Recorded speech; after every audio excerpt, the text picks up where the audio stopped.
Tes, tes, tes. Jelas Pak? Enggak? Assalamualaikum warahmatullahi wabarakatuh. Alhamdulillah, nahmaduhu wa nasta'inuhu wa nastaghfiruh wa na'udzu billahi min shururi anfusina wa min sayyiati a'malina. May yahdihillahu fala mudilla lahu wa may yudlil fala hadiya lahu. Asyhadu an la ilaha illallah wa asyhadu anna Muhammadan abduhu wa rasuluh. Allahumma shalli ala Muhammad wa ala alihi wa sahbihi wa tabi'in wa tabi'in tabi'in wa man tabi'ahum bi ihsan ila yaumil qiyamah. Amma Masya Allah, senang sekali Mas Asmi. Kali ini sangat lama dengan Ustaz Asmi. Saya kalau melihat teman-teman di sini, kita sebagai teman-teman aja ya. Jadi teman-teman di sini, ini calon cahaya agama ini. Jadi teman-teman yang berada di ma'had seperti ini harusnya bangga bahwa teman-teman di sini adalah calon yang memberikan sinar pada bangsa ini. Wah, sadar nggak sebenarnya? Banyak orang ya tidak punya kemewahan untuk bisa masuk ma'had, bahkan nggak tahu itu ma'had apa. Jadi saya pribadi contoh. Jadi saya itu kalau melihat ma'had ini jadi ingat keluarga besar. Kebetulan Ustaz Asmi tahu ya, keluarga besar saya juga keluarga pesantren. Jadi almarhum kakek saya itu punya pondok pesantren di Jepara, diikuti oleh anak-anaknya, kecuali papa saya. Jadi semua keluarga saya itu alumni pondok, kuliahnya di UIN, ya. Sekarang ajar-ajar tempat pondok di ma'had, kecuali papa saya. Nah, jadi kan saya bilang tuh sama kakak-kakak sepupu, adik-adik sepupu, kebetulan orang tua kami sudah pada meninggal kecuali papa saya juga. Jadi saya sampaikan bahwa saya ini sebenarnya sama mas-mas sama adik-adik, ya mas-mas, mbak-mbak, adik-adik yang memang bisa mengenyam pendidikan pondok pesantren. Jadi bersyukurlah buat semua teman-teman ini yang bisa pada akhirnya menjadi cahaya buat bangsa ini nanti ke depan. Karena ilmu itu cahaya, betul? Iya, ilmu itu cahaya. Saya sering sampaikan ketika saya pulang ke Jepara itu, sempat beberapa kali diminta isi di pondok keluarga, saya selalu sampaikan bahwa ketika orang masuk pondok pesantren, masuk ma'had, itu adalah sebuah kemewahan di dunia. Karena teman-teman ini punya kelebihan yang luar biasa dibandingkan orang-orang lain. Orang-orang lain itu pendidikan yang tinggi, ya, sarjana, kemudian sampai master, sampai doktor, sampai profesor, ya. Tapi kadang juz 30 aja nggak paham. Bayangkan kalau teman-teman ini hafiz Quran, ya, tapi jadi profesor. Keren kira-kira? Masya Allah, serius sekali. Jadi itu impian saya. Jadi bagaimana bangsa ini, ya, itu diberikan cahaya oleh alumni-alumni ma'had atau pondok pesantren, sehingga pada akhirnya bangsa ini bercahaya. Indonesia ini bangsa yang besar, ya. Jadi Indonesia ini bangsa yang besar. Kalau bahasanya, kalau orang Jawa, ada orang Jawa, Demak Rifah Lom Cinabi, gitu kan. Negerinya subur, makmur, tapi setiap negeri yang subur dan makmur itu selalu memiliki kutukan. Tahu nggak kutukannya apa? Bahwa negeri yang subur dan makmur itu akan selalu dibuat dalam posisi gelap. Jadi sehingga pada akhirnya orang-orangnya itu tidak ngerti itu apa yang harus dilakukan. Sehingga jadilah negeri ini seperti ini. Nah, teman-teman ini calon-calon cahaya bangsa ini. Jadi harus bangga ya. berada di Mahat. Saya aja ini. Ini cerita dulu sebelum kita mulai. Jadi tahun sekitar mungkin 2006 ya atau 2007 itu, saya ketemu Ustadz Zulkarnain bin Muhammad Sunusi. Kalau dia kenal, video YouTube-nya banyak. Saya kenal beliau sebelum terkenal. Masih bawa HP sendiri, masih kontakan dalam dulu ya. Sekarang susah kontak, pasti pakai asisten. Ada dua pertanyaan yang saya tanyakan sama beliau. Ya, pertanyaan pertama saya kasih tahu di sini. Pertanyaan kedua nanti ada di materi. Jadi pertanyaan pertama yang saya sampaikan sama beliau, waktu itu saya tanya sama beliau gini, Ustaz, gimana caranya jadi hafiz Quran? Waktu itu berarti saya usia berarti sekitar 25, 25,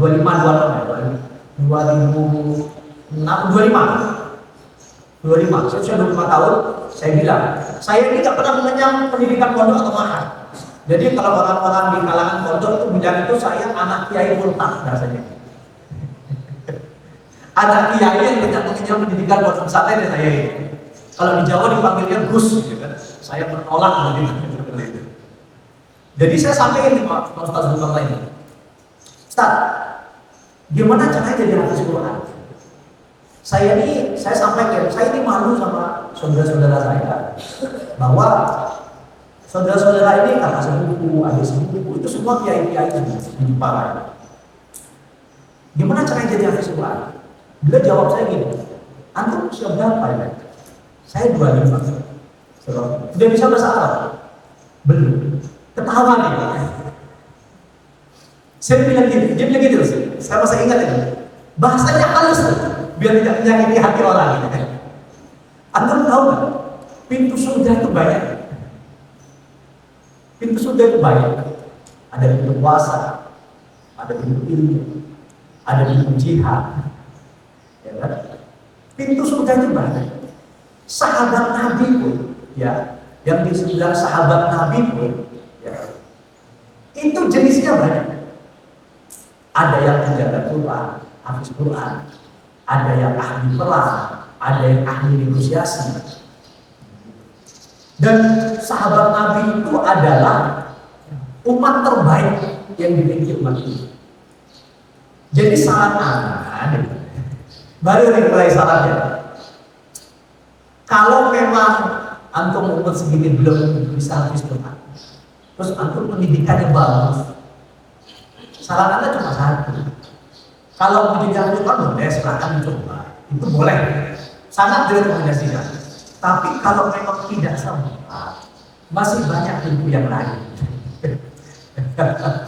Itu realita. Jadi setelah itu saya mulai berpikir bahwa oh iya benar juga ya, bahwa Allah menakdirkan setiap orang itu pada takdirnya masing-masing. Ada seorang Khalid bin Walid yang setiap hari sibuknya adalah perang, sehingga dia membawa Islam kemana-mana.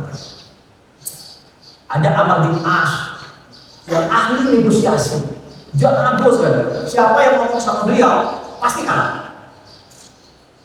Makanya dikirim kemana-mana untuk negosiasi. Dan sahabat-sahabat Nabi yang lain, ada Abdullah bin Auf yang jagonya dagang.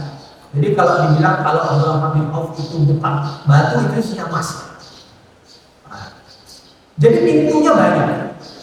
Sehingga pada akhirnya saya berpikiran tuh setelah ketemu Tabel itu, oh ya benar juga. Cuma setelah lama saya berpikir ulang gitu. Bagaimana kalau gitu kan, ahli di ilmu dunia, tapi hafiz Quran gitu. Lah kan lebih bagus lagi gitu. Nah ini teman-teman semua di sini. Betul? Artinya gitu ya. Insya Allah ya. Ini ya. Saya sampaikan ke anak saya. Anak saya sekarang kelas 5 SD. Saya sampaikan gini ke anak saya. Namanya Umar. Saya bilang sama Umar kayak gini. Umar. Ya. Umar boleh jadi apapun di dunia ini. Apapun, bebas. Tidak akan ditentukan menjadi apa. Tapi ada satu yang wajib yang harus umat bisa. Apa? Apa? Apa? Mana? Apa? Hafal Quran. Umat boleh jadi apapun. Mau jadi tentara, mau jadi politisi, mau jadi dokter, mau jadi arsitek, apapun boleh. Tapi ada satu yang wajib, itu adalah hafiz Quran. Karena saya bilang ini sama umat, hafiz Quran itu akan menjaga. Ya, setiap profesi, ya itu pasti ada godaan. Dan hafiz Quran, ketika di hatinya itu ada Quran, maka itu akan menjaga kita dari perbuatan-perbuatan yang melanggar aturan agama. Ini sedikit cerita ya. Nah, kali ini kita akan membahas tentang bahasanya keren banget, regulasi emosi. Bahasanya keren. Bagaimana kita melatih, mengatur emosi kita, mengatur kesabaran kita, sehingga pada akhirnya kita menjadi pribadi-pribadi yang diteladani.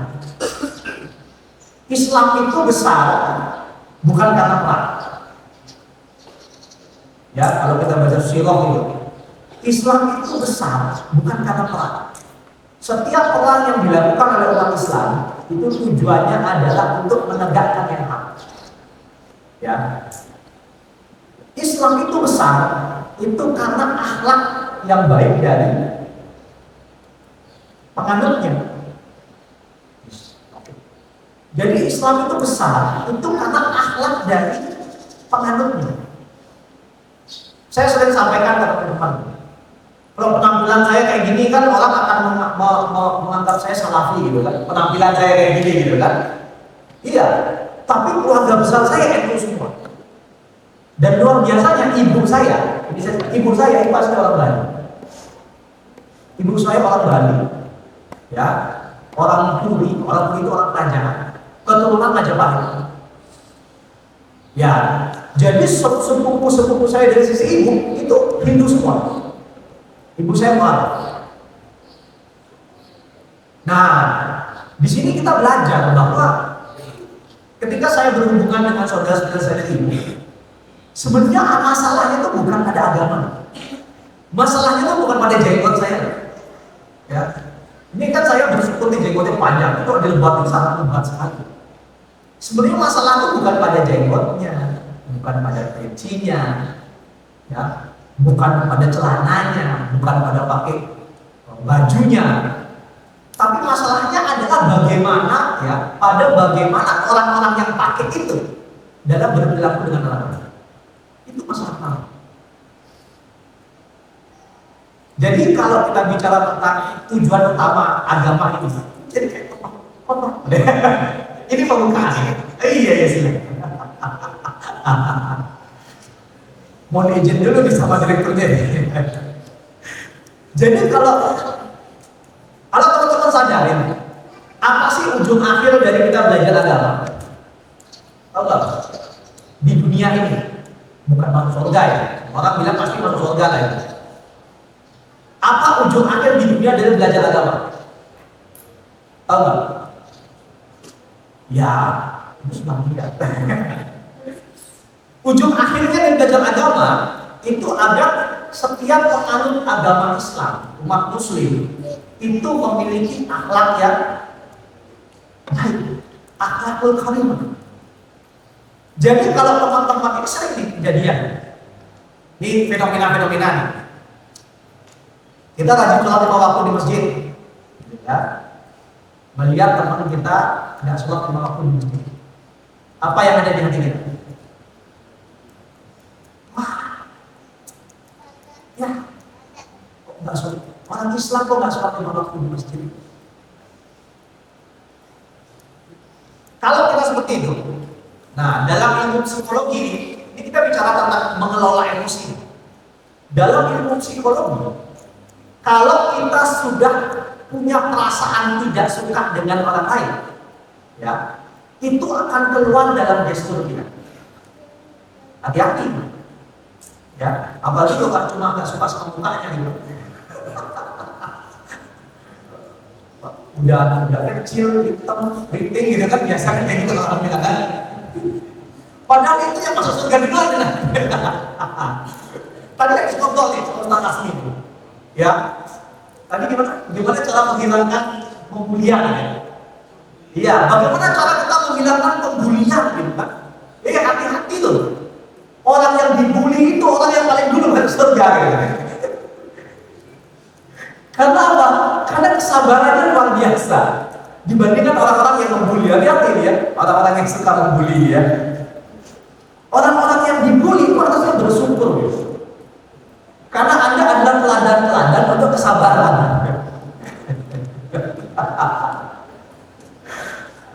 Oke, jadi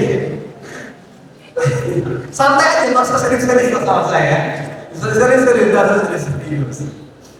Jadi ini sebuah realita bahwa, iya saya, sebuah realita bahwa ketika kita bicara tentang menjadi umat Islam yang baik, kita bicara tentang memiliki akhlak yang baik.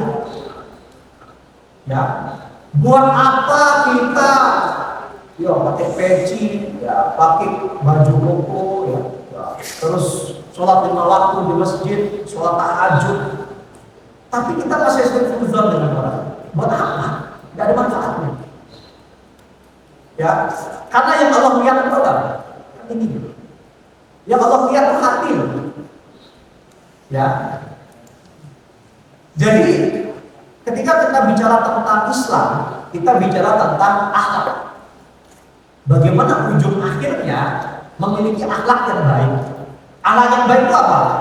Ketika kita kemanapun, kita diterima. Sederhana nih. Boleh tidak orang Islam ya bergaul dengan pemabuk? Boleh nggak? Boleh nggak? Boleh nggak? Boleh. Yang tidak boleh adalah ikut mabuk. Orang Islam dengan pendidikan yang tinggi, hafiz Quran, ya, akhlak yang baik, duduk di antara pemabuk, apa yang terjadi? Itu minumnya dari 5 botol berkurang menjadi 1 botol. Malu. Dia tidak duduk ngobrol. Wah, sudah berapa lama? Kan tantangan kita di Islam itu kan bagaimana kita mencontohkan yang baik, betul? Ya, sebaik-baik umat ini adalah yang paling bermanfaat untuk sesamanya. Yang paling baik itu adalah yang paling bermanfaat untuk sesamanya, bukan yang paling rajin ke masjid. Rajin ke masjid itu bagus, tapi kalau cuma rajin ke masjid buat apa? Ya, bahkan dalam satu hadis disebutkan gimana? Seorang muslim yang membantu menyelesaikan urusan saudaranya lebih aku cintai daripada hadisnya. Oh, sini Ustaz tidak tahu nih. Sini Ustaz. Masya Allah. Nanti dicari ya. Subhanallah. Ya, Rasulullah SAW menyebutkan seperti itu gitu loh. Oh, ininya yang aku pindahin. Nah, jadi teman-teman, ya, untuk bisa memiliki akhlak yang baik, yang nomor 1 yang harus dikelola itu adalah emosinya. Emosi itu ada di mana? Bagaimana kita mengelola hati sehingga hati ini menjadi baik. Tidak ada suzon, tidak suka tersinggung, tidak suka marah, tidak ingin dipandang. Kan banyak tuh orang tuh datang gitu, dikenalin ini teman saya, kita di skip gitu, dilewati gitu, tersinggung. Saya nggak jaga gitu. Bagaimana kita mengelola emosi, mengelola hati sehingga pada akhirnya umat ini menjadi umat yang mulia. Bagaimana proses Andalusia menjadi negara Islam? Ya. Bagaimana proses Aljazair menjadi negara Islam setelah ditaklukkan dari kaum Kristen gitu kan? Itu kan bukan dipaksa, bukan dikasih pedang. Ayo masuk Islam kan bukan kayak gini. Setelah menaklukkan, ya, dipilihlah pemimpin di sana, ya, pemimpin di sebuah wilayah itu dengan seluruh perangkatnya, yang dimana mereka memimpin itu dengan aturan Islam. Mereka melihat tuh aturan Islam. Masya Allah, adil sekali ini. Ya, pajaknya juga ringan, terus hukumnya adil, tidak ada pembedaan antara muslim dan kafir, ya. Tidak ada perbedaan sama sekali. Ingat kisah tentang ketika Amr bin As radhiyallahu anhu menjadi gubernur di Mesir yang menggusur rumahnya seorang Yahudi. Ingat? Saya lupa. Aduh, kita harus banyak belajar ini. Ya, ini Yahudi ini melapor nih ke Madinah, melapor ke Umar bin Khattab waktu ini. Ketika beliau masih menjadi khalifah. Singkat cerita, apa panjang? Karena ini bukan pelajaran sirah. Singkat cerita, ketemu. Ketika ketemu ditanya, hei Yahudi, kamu ngapain? Iya ini saya gubernur Anda itu semena-mena itu mentang-mentang Anda menguasai wilayah Mesir. Dam gitu kan. Nah, Maghrib tak mau nyamuk. Oke, ambil itu tulang otak. Disuruh ambil tulang otak. Ambil pedang dari rek. Dari itu. Dia kasih. Disuruh kasih pulang. Dikasih ke gubernurnya. Setelah dilihat, dia bilang, nih gubernur, saya punya hadiah habis dari Madinah. Ngapain kamu ke Madinah? Biasa ketemu bos MP gitu. Nih hadiahnya nih. Gak ada surat pulang kontak. Terus begitu dilihat gue motor. Dia bilang, ente ngapain lapor sama bos gue gitu. Balikin semuanya, balikin. Ya dia nanya apa? Dikasih kotak-kotak, dikasih jahat, takut. Ditanya, emang ada apa sih? Terus dia bilang, ente tahu nggak artinya ini apa? Ini khalifah saya tuh, yang seton aja takut gitu kan. Jangankan manusia, seton aja takut kan. Ketika Umar berjalan di satu jalan, seton jalan di jalan lain. Setan aja takut ya gitu, apalagi manusia gitu kan. Ya kalau kita kan ketemu setan, astagfirullahaladzim gitu kan. Kalau Umar ketemu setan, cekekon. Iya, betul, dia berantem. Ini Khalifah Ali lagi ngomong. Dia bilang, wahai gubernur, ya, berperilakulah lurus seperti ya, garis di tulang ini, lurus seperti garis di tulang ini. Karena ketika engkau tidak lurus seperti garis di tulang ini, maka yakinlah pedang iman yang akan meluruskan. Itu sama orang muslim atau muslim? Non muslim.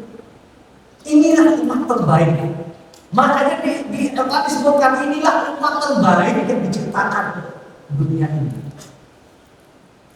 Bukan umat terbaik yang rajin sholat di masjid. Bagus. Makanya saya sering sampaikan. Karena banyak sekali kesalahan-kesalahan premis itu apa? Premis itu pemahaman ya. Kesalahan pemahaman bahwa umat Islam yang baik itu adalah umat Islam yang selalu terlihat di masjid, tapi jarang bermasyarakat. Saya bermasyarakat di mana? Di masjid DKM. Tapi kalau gotong royong warga nggak pernah datang, nggak pernah datang. Ya teman-temannya yang tetangga yang non muslim meninggal nggak pernah datang. Kafir kok, ngapain saya datang? Nggak ada manfaatnya, nggak boleh datang. Nggak ada begitu. Ini pengelolaan masalah. Oke, kita masuk ya. Nah, materi pertama kita nggak kuat. Aduh, tidak kuat. Oh, dari ini. Oke. Nah ini emosi. Dalam sebuah hadis disebutkan la tamdod Malah ada semua tahu ya ini. Yang mereka tahu nih. Tahu. Pelajaran SD ya. Kalau yang tadi bingung. Hadis yang mana itu ya? Iya.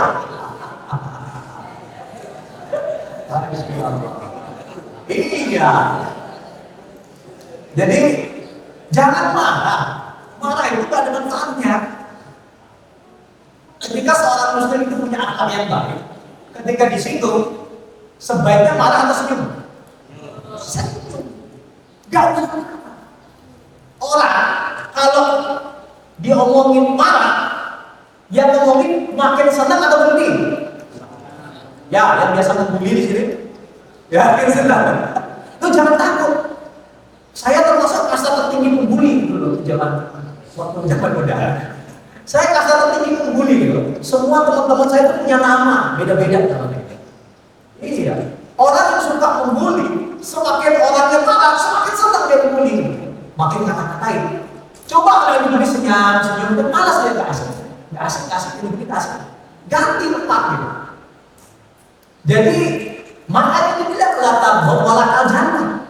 Jadi bukan hanya pada arti harfiah, tapi bagaimana kita memasukkan itu dalam kehidupan keseharian kita.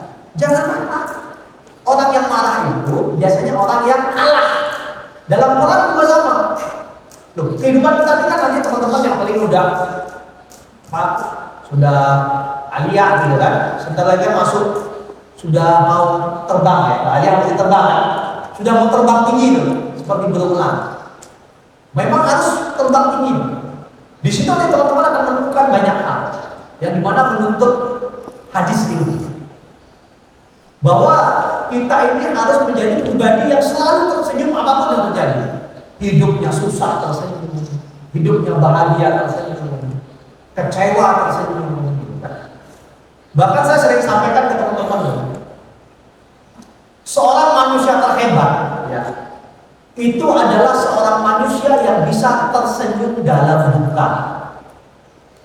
Jadi hidupnya penuh dengan duka, dia selalu tersenyum. Bahkan gak pernah ada orang yang tahu kalau dia lagi susah. Ah, itu muslim hebat ya. Nah, lanjut. Nah, ini tahu pasti kan? Kalau ayat-ayat singkat pasti tahu. Inna Allah ma'as sabirin. Sesungguhnya Allah beserta dengan orang-orang yang sabar. Ada yang pernah belajar nih, maksudnya apa? Yang aliyah ini apa maksudnya ini? Ada yang tahu? Ada yang membantu saya? Ayo, yang aliyah ada nggak? Ayo siapa? Ngomong aja. Apa maksudnya? Kenapa Allah beserta orang-orang yang sabar? Kenapa maksudnya seperti itu? Halo. Jadi malu-malu ini, apa malu? Belum terlatih, tak apa. Jadi ini saya kasih sebuah rahasia. Ini rahasia. Kan tadi Ustaz Rahmi cerita tentang karir. Karir itu adalah profesi teman-teman nanti di masa depan. Jadi ada yang jadi dokter, insinyur, ustaz, sampai mungkin syekh ya. Amin gitu kan. Apapun teman-teman jadi, ya. Yang paling berhasil itu adalah yang paling kelihatan. Jadi salah satu kunci untuk berhasil itu adalah harus kelihatan, terlihat. Teman-teman harus terlihat. Makanya banyak orang nekat itu berhasil. Ya kan? Kalau dulu zaman saya SMA atau SMP gitu, yang paling asbun di kelas itu paling diingat sama guru. Tahu asbun ya? Ya asal bunyi. Ya ada yang tahu nggak? Katakan dulu. Jawab salah, di tren. Tanya lagi. Katakan lagi. Yang kayak gitu tuh, itu sampai dia tua, balik ke sekolahnya, itu pasti ingat sama guru. Karena apa? Terlihat. Jadi untuk menjadi orang-orang yang diikuti, nomor satu itu harus terlihat. Jadi kalau ngomong aja, salah biasa. Setiap orang yang benar pasti dulunya salah. Jadi gak usah takut. Nah, saya tanya lagi. Apa maksudnya ini? Ada yang tahu nggak? Ada yang bisa bantu nggak? Ayo, jangan santai aja. Iya. Jangan dong. Kalau tunjuk itu kita kayak zaman zaman kesultanan ya, jadi jangan. Ya. Ayo, siapa? Ada yang mau ngomong nggak? Saya minta satu orang aja. Apa maksudnya sesungguhnya Allah beserta orang-orang yang sabar? Tidak usah kita bicara asbabnya deh. Tidak usah asbab. Menurut teman-teman, kenapa Allah beserta dengan orang-orang yang sabar? Kenapa ayo? Halo. Ini nggak ada ngomong apa? Ini karena kebiasaan kalau pelakor itu biasanya soalnya kirim surat cinta soalnya ya, pertanyaannya ya. Mungkin sesekali kita harus minta nanti jaga saya. Iya, biasanya satu arah ya. Iya, saya sering komplain ke beberapa teman-teman ustadz yang saya kenal. Kenapa sih kalau harus ngirimin surat? Kalau ngirimin surat itu tanda antum itu tidak yakin dengan kemampuan. Tidak yakin dengan kemampuan. Karena apa? Kalau kirim surat kan banyak tuh. Yang maaf nih, saya bercanda sama beliau itu. Ini gua nggak bisa jawab begini. Ini bahaya begini. Iya. Kenapa tidak dibuka sesi tanya jawab langsung seperti itu? Tidak cuma tidak cuma melatih dari jamaahnya untuk berani bertanya, ya. Tapi juga membuat suasana itu lebih hidup. Jangan satu arah, kalau satu arah ngantuk sudah. Kajian kalau satu arah itu ngantuk. Ya, tidak apa-apa. Ini mungkin pertanyaan pertama belum ada yang ngomong, masih pemanasan. Sesungguhnya Allah beserta orang-orang yang sabar. Ketika kita bicara Allah beserta dengan orang yang sabar, itu maksudnya adalah apa? Allah itu akan selalu menolong orang-orang yang sabar. Sederhananya seperti itu. Ya. Kenapa orang-orang sabar ditolong? Kenapa orang-orang sabar ditolong? Karena dia teraniaya gitu ya. Karena dia dibully gitu ya. Ya. Karena orang-orang sabar ini adalah bibit masa depan untuk menjadi akhlakul karimah. Seriusan loh, hati-hati ada ini. Ya, orang-orang yang sabar ini adalah orang-orang yang bisa menata hatinya, sehingga nanti ketika hati ini ditata, ketika mereka dewasa nanti, mereka akan menjadi contoh yang baik untuk umat ini. Karena apa? Karena tidak ada yang bisa membuat mereka marah. Umat ini ya selalu diprovokasi untuk marah, betul ya? Selalu diprovokasi untuk terlihat ya arogan. Karena kita terbesar di dunia. Umat Islam itu umat terbesar di dunia. Ya, dan bahkan ada gerakan islamisasi bahkan di negara-negara Eropa, di Inggris, Rusia, itu banyak, Skotlandia, itu banyak sekali. Bukan islamisasi kayak umat-umat lain ini. Ini nggak disebar. Nah, itu bahaya menurut saya ini kan. Jadi islamisasi yang dilakukan itu dengan cara apa? Dengan merebut hati. Itulah kenapa Rasulullah Shallallahu Alaihi Wasallam ketika ada ghanimah yang lebih besar diberikan sama yang mana? Yang baru masuk Islam. Itu diberikan lebih besar. Karena apa? Karena untuk menarik hati. Jadi orang-orang yang sabar, kenapa ditolong oleh Allah di masa mudanya agar tetap sabar? Itu agar Allah itu berinvestasi kepada teman-teman ini ke depan, sehingga teman-teman ke depan itu bisa menjadi orang-orang yang punya akhlak yang baik, menjadi contoh untuk umat ini. Ya, makanya sesabar-sabarnya manusia itu adalah Rasulullah sendiri. Bagaimana cobaan beliau dari kecil? Ya, semua yang mengasuh beliau meninggal. Nggak usah disebutin ya. Semua yang mengasuh beliau meninggal. Bayangin. Jadi Orang sering bingung tuh. Tahu itu apa? Secara bahasa. Ya, inna Allah ma'as-sabirin. Kenapa gitu? Kenapa ada orang yang sabar? Kenapa spesifik disebutkan di Al-Quran? Allah terus kata orang-orang yang sabar. Kenapa gitu?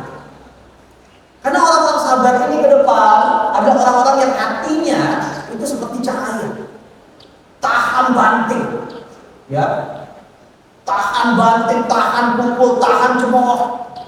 Semakin dicemooh semakin baik sama orang. Nah, itu kan orang sabar, betul? Ada nggak yang bisa kayak gitu? Ada. Siapa?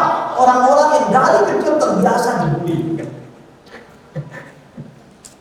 Bully lagi kita balik, ya Allah. Semakin dicemooh kita, semakin baik. Ya, dilempari tai otak, maaf, gitu kan? Ya kan? Ketika sakit ditengok, gimana coba? Mau model apa yang kayak gitu? Itu hanya dimiliki oleh orang-orang yang sabar. Makanya Allah itu beserta orang-orang yang sabar. Bukan karena ente sabar, Allah tolong. Gak ada urusannya dengan itu. Urusannya apa? Allah tuh sedang investasi pada teman-teman di sini yang sabar, agar nanti ke depan bisa menjadi penolong agama Allah. Itu kenapa Allah beserta orang yang sabar. Loh, Allah itu maha murah. Ya, betul nggak? Tidak dekat ya. Allah itu maha murah. Tapi Allah itu juga jaga dagang. Makanya dalam Al-Quran disebutkan perniagaan yang baik dibaca. Allah juga berniaga dengan kita, berdagang. Nah, orang-orang yang sabar itu juga Allah sedang berdagang, berinvestasi gitu. Agar ke depan orang-orang yang sabar ini itu bisa jadi cahayanya meninggikan kalimat Allah, menjadi contoh teladan yang baik, membuat orang Islam itu, wah orang Islam bagus ya. Seperti itu. Ini sebuah contoh. Saya kan sehari-hari bukan sehari-hari bukan bergerak di bidang dakwah. Saya sehari-hari bergerak di bidang bisnis. Setiap hari saya bergerak di bidang bisnis. Dalam hati saya sampaikan, saya ingin merubah stigma para pebisnis, bahwa orang Islam yang berbisnis jenggotan apalagi kayak gini gitu kan, ya itu bukan orang-orang yang takut buta.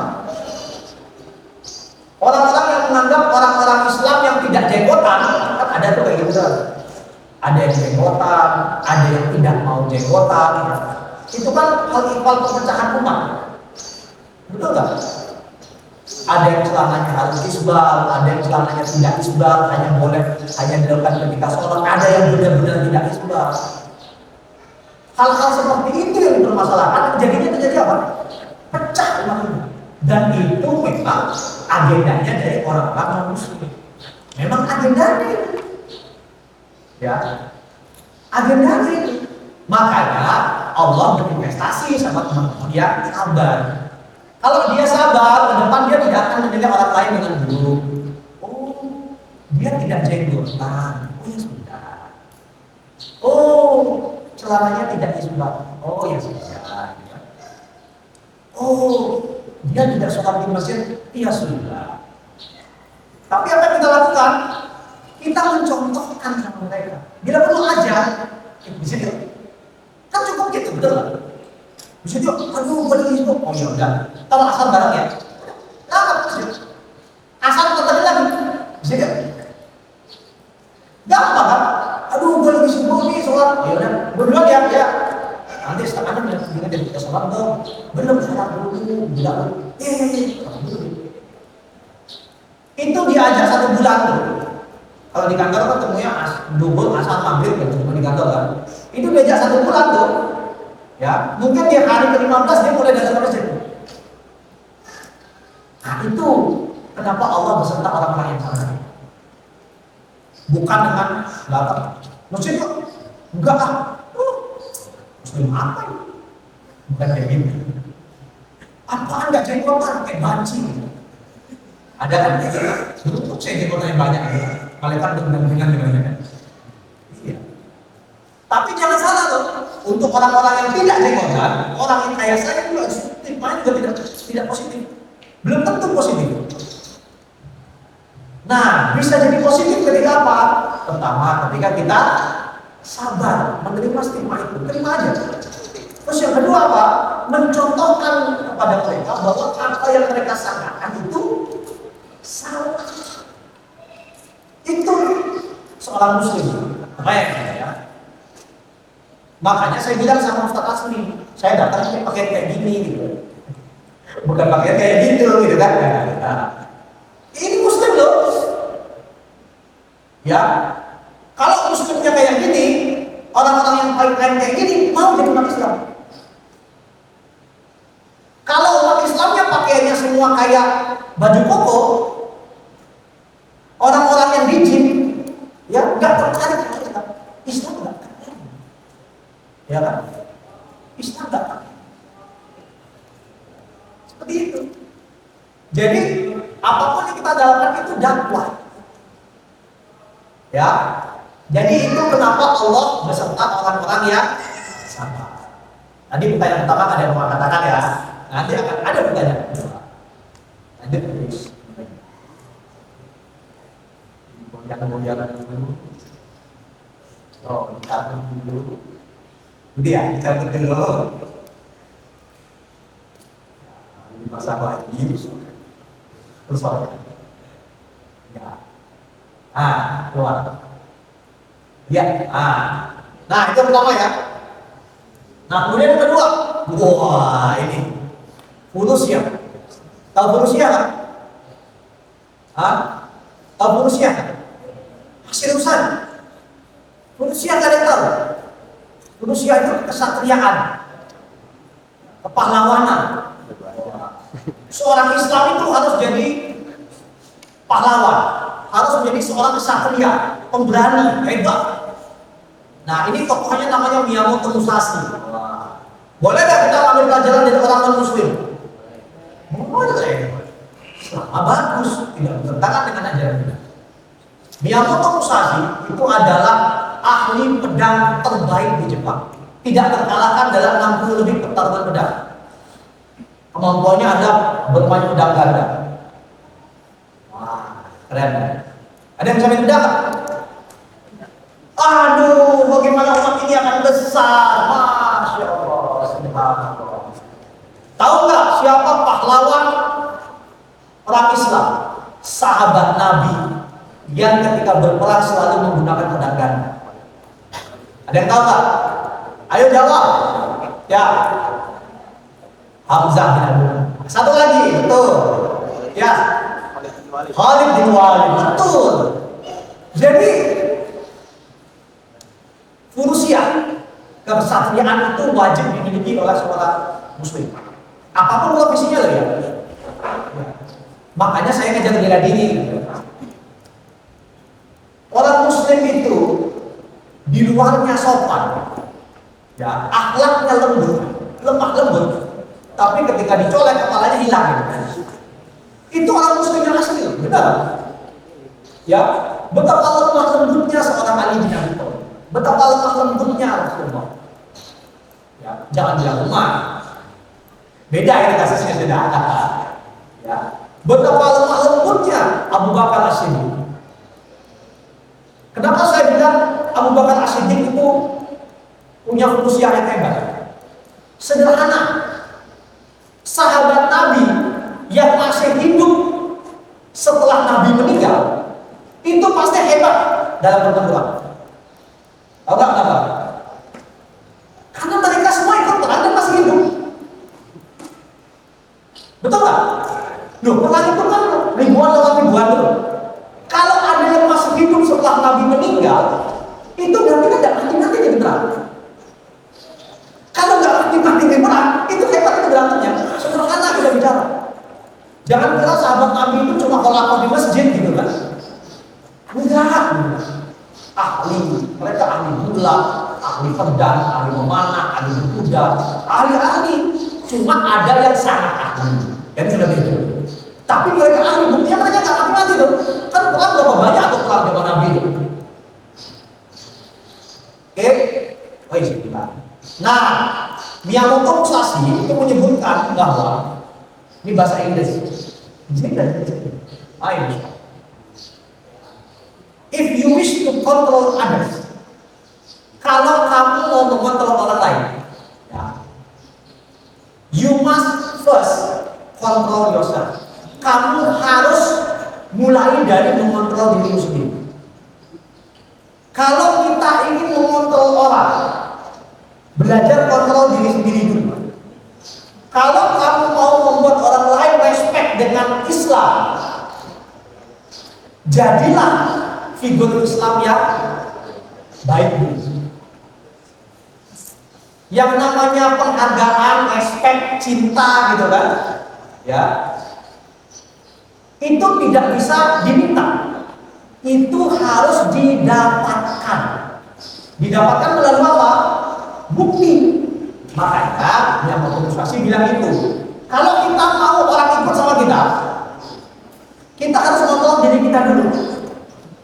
Ya, wah, misalnya nih, ada yang dari jauh, ada yang dari Bali, nggak ada yang dari Bali.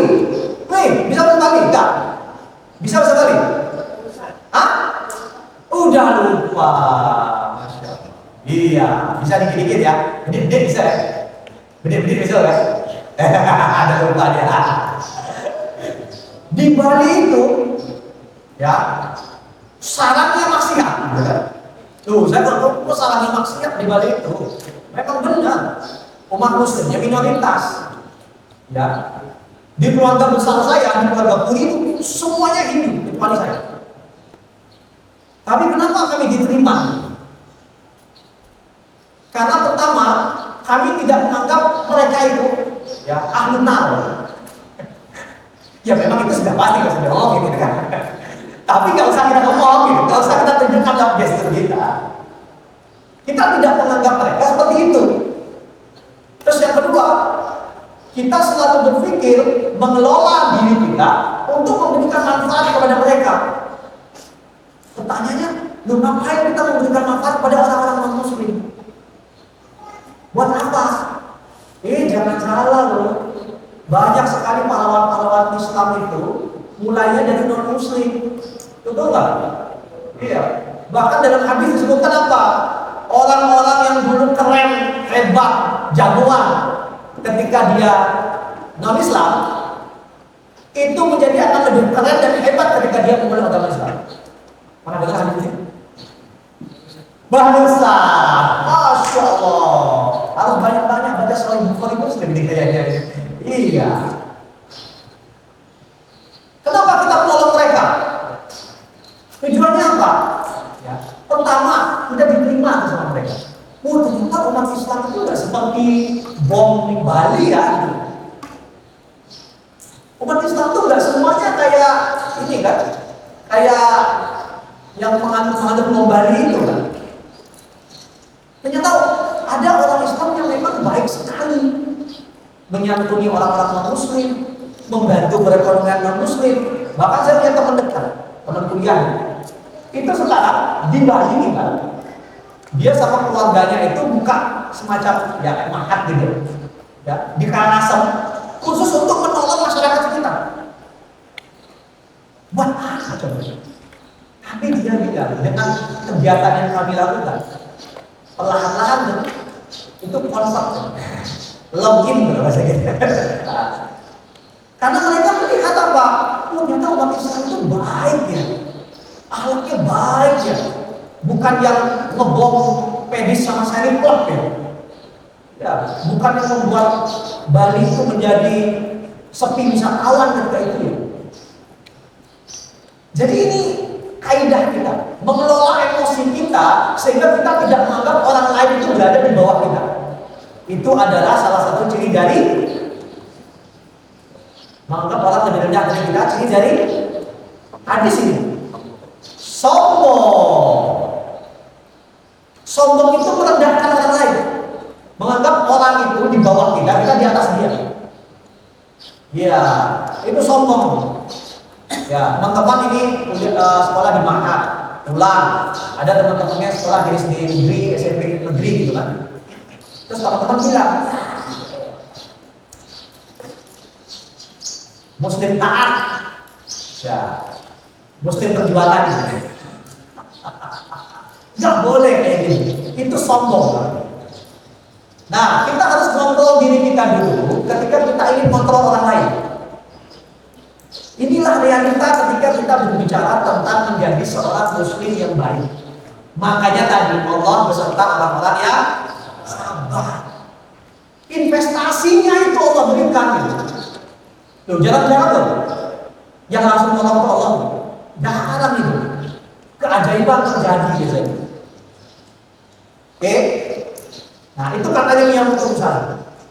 Oke, kita lanjut ya. Goyang-goyang lagi. Nah, ini kami yang urusan. Jadi, untuk menjadi orang yang sabar, mengelola emosi, yang paling penting pertama adalah kita harus mengontrol hati kita untuk tidak berprasangka buruk terhadap orang lain. Setelah itu yang pertama kita dapat, maka kita akan menganggap orang lain itu ada orang-orang yang wajib kita tolong. Pertolongannya macam-macam.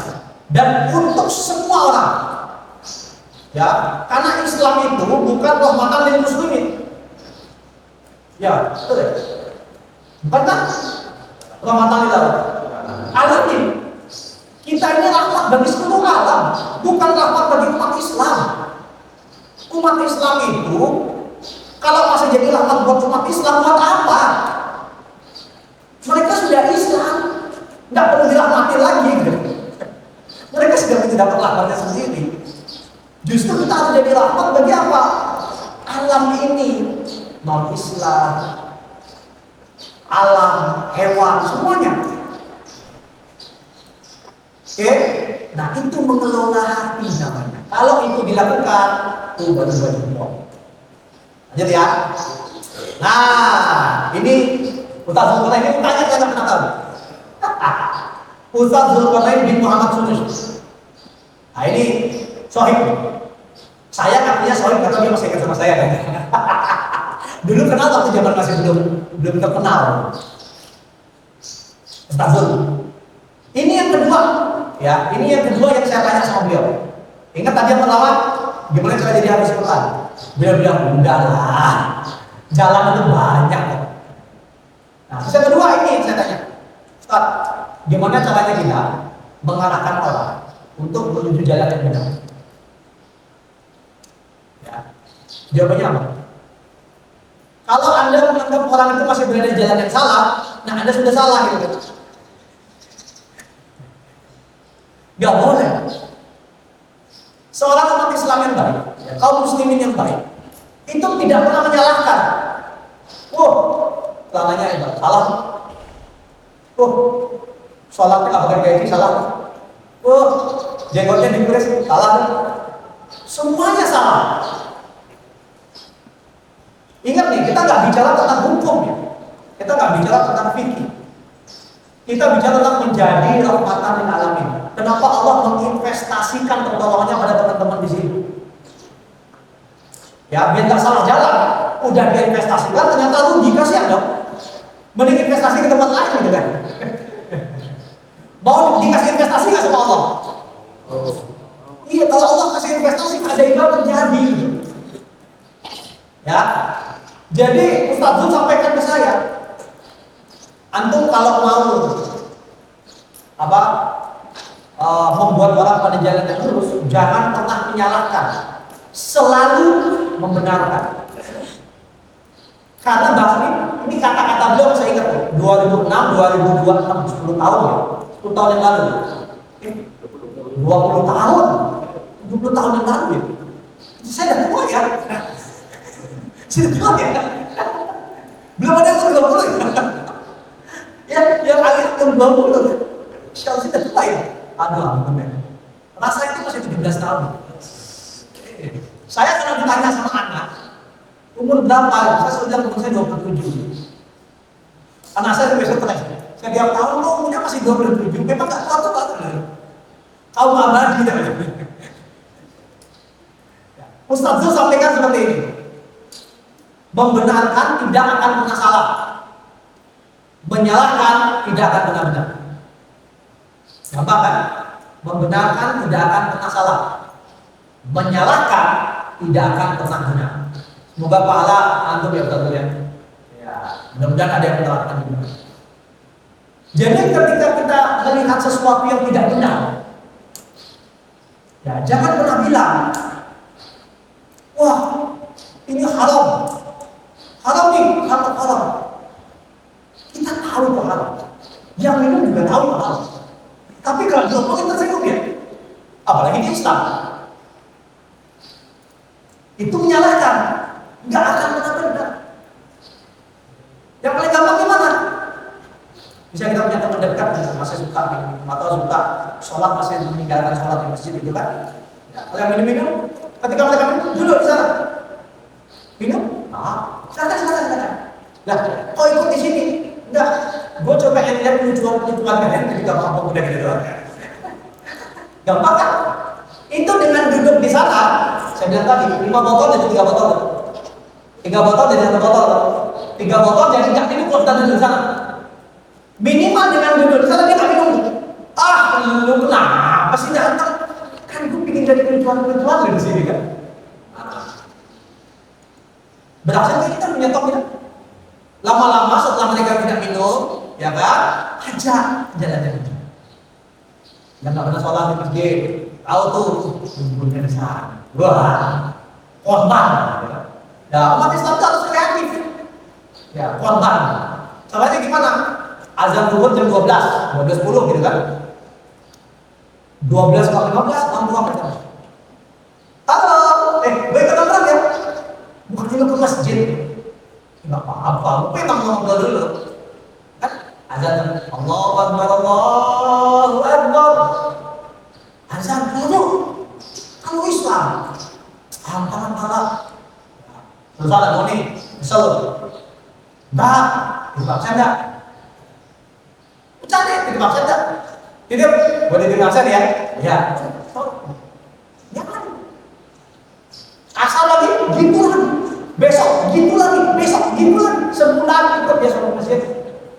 Ya minimal ikut sholat di masjid ya seminggu 1 kali lah selain Jumat. Kemajuan kan?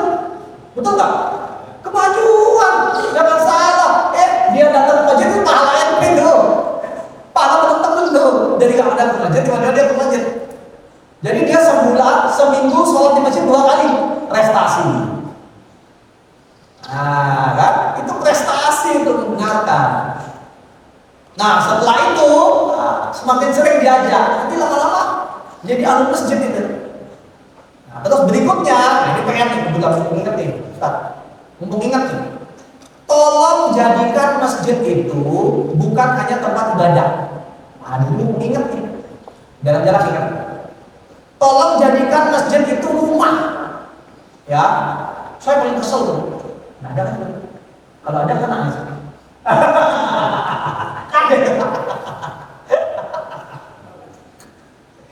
Mohon tidak tidur di atas kami. Kalau dicatat.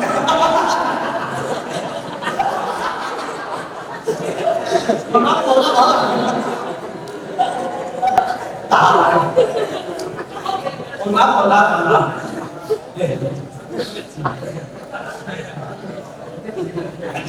Ya, ada syarat ya. Nanti di sini ditulis, nanti tulisan ditulis.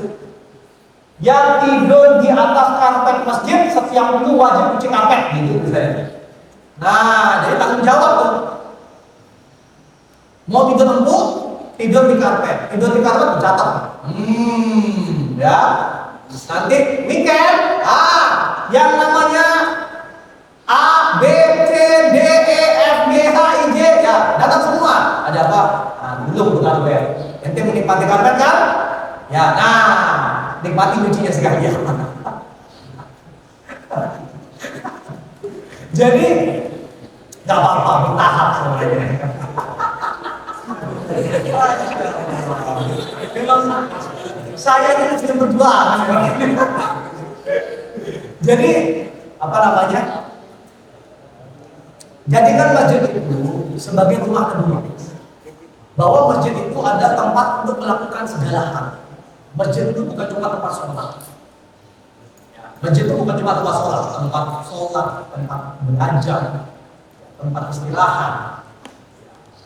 Jadi kan masjid itu sebagai tempat kita untuk melakukan banyak aktivitas, tempat berolahraga. Tapi jangan olahraga di tempat sini, gitu kan? Kita ajar namanya. Kan boleh tempat olahraga, jadi imam olahraga. Itu namanya kurang ajar. Ada etikanya.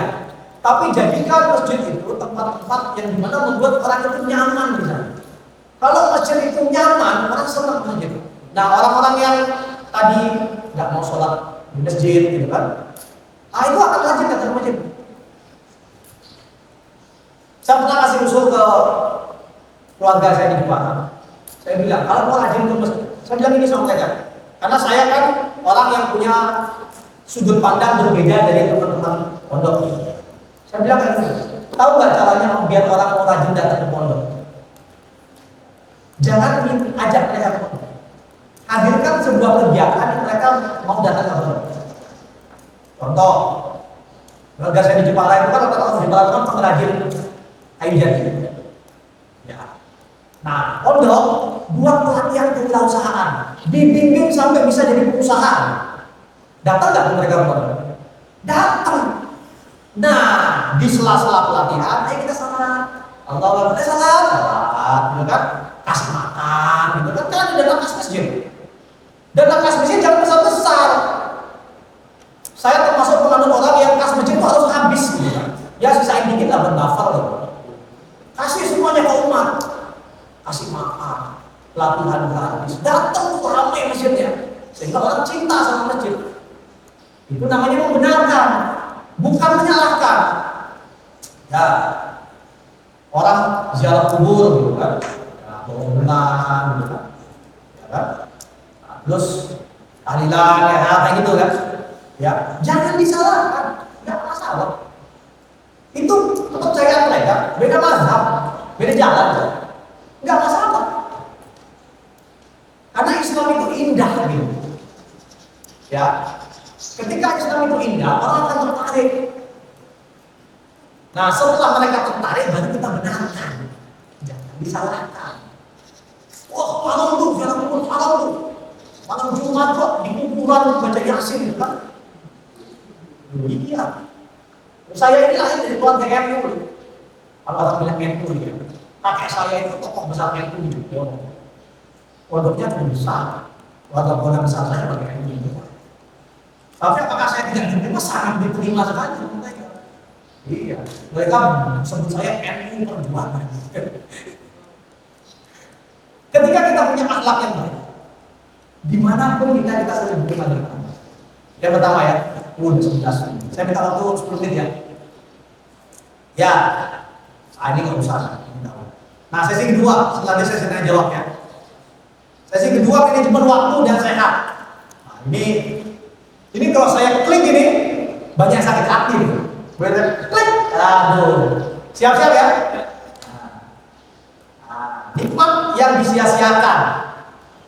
Pertama ada nikmat sehat, yang kedua ada nikmat waktu luang. Saya klik lagi, ini bikin sakit hati.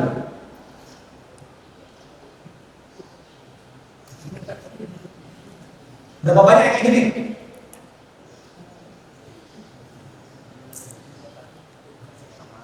Berapa banyak yang badannya kayak gini?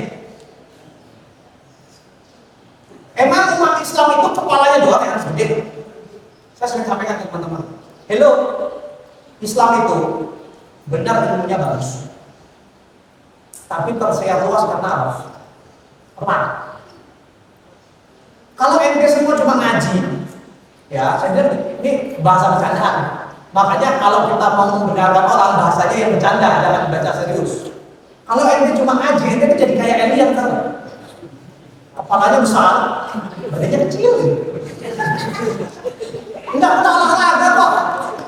Iya. Apa yang kedua tuh? Kepalanya besar, badannya juga besar tuh. Kayak gua balap. Mohon maaf. Ini banyak yang presiden nih kayaknya. Ini muslim, Anda harus ingat. Muslim itu bukan hanya orang yang hafal ribuan hadis. Bagus kalau hafal ribuan hadis. Pertanyaan pertama, berapa besar ribuan hadis Anda itu bermanfaat untuk banyak orang? Jangan-jangan Anda ribuan hadis, Anda nggak tahu tentang sebelah sapi. Ada banyak yang kayak gitu.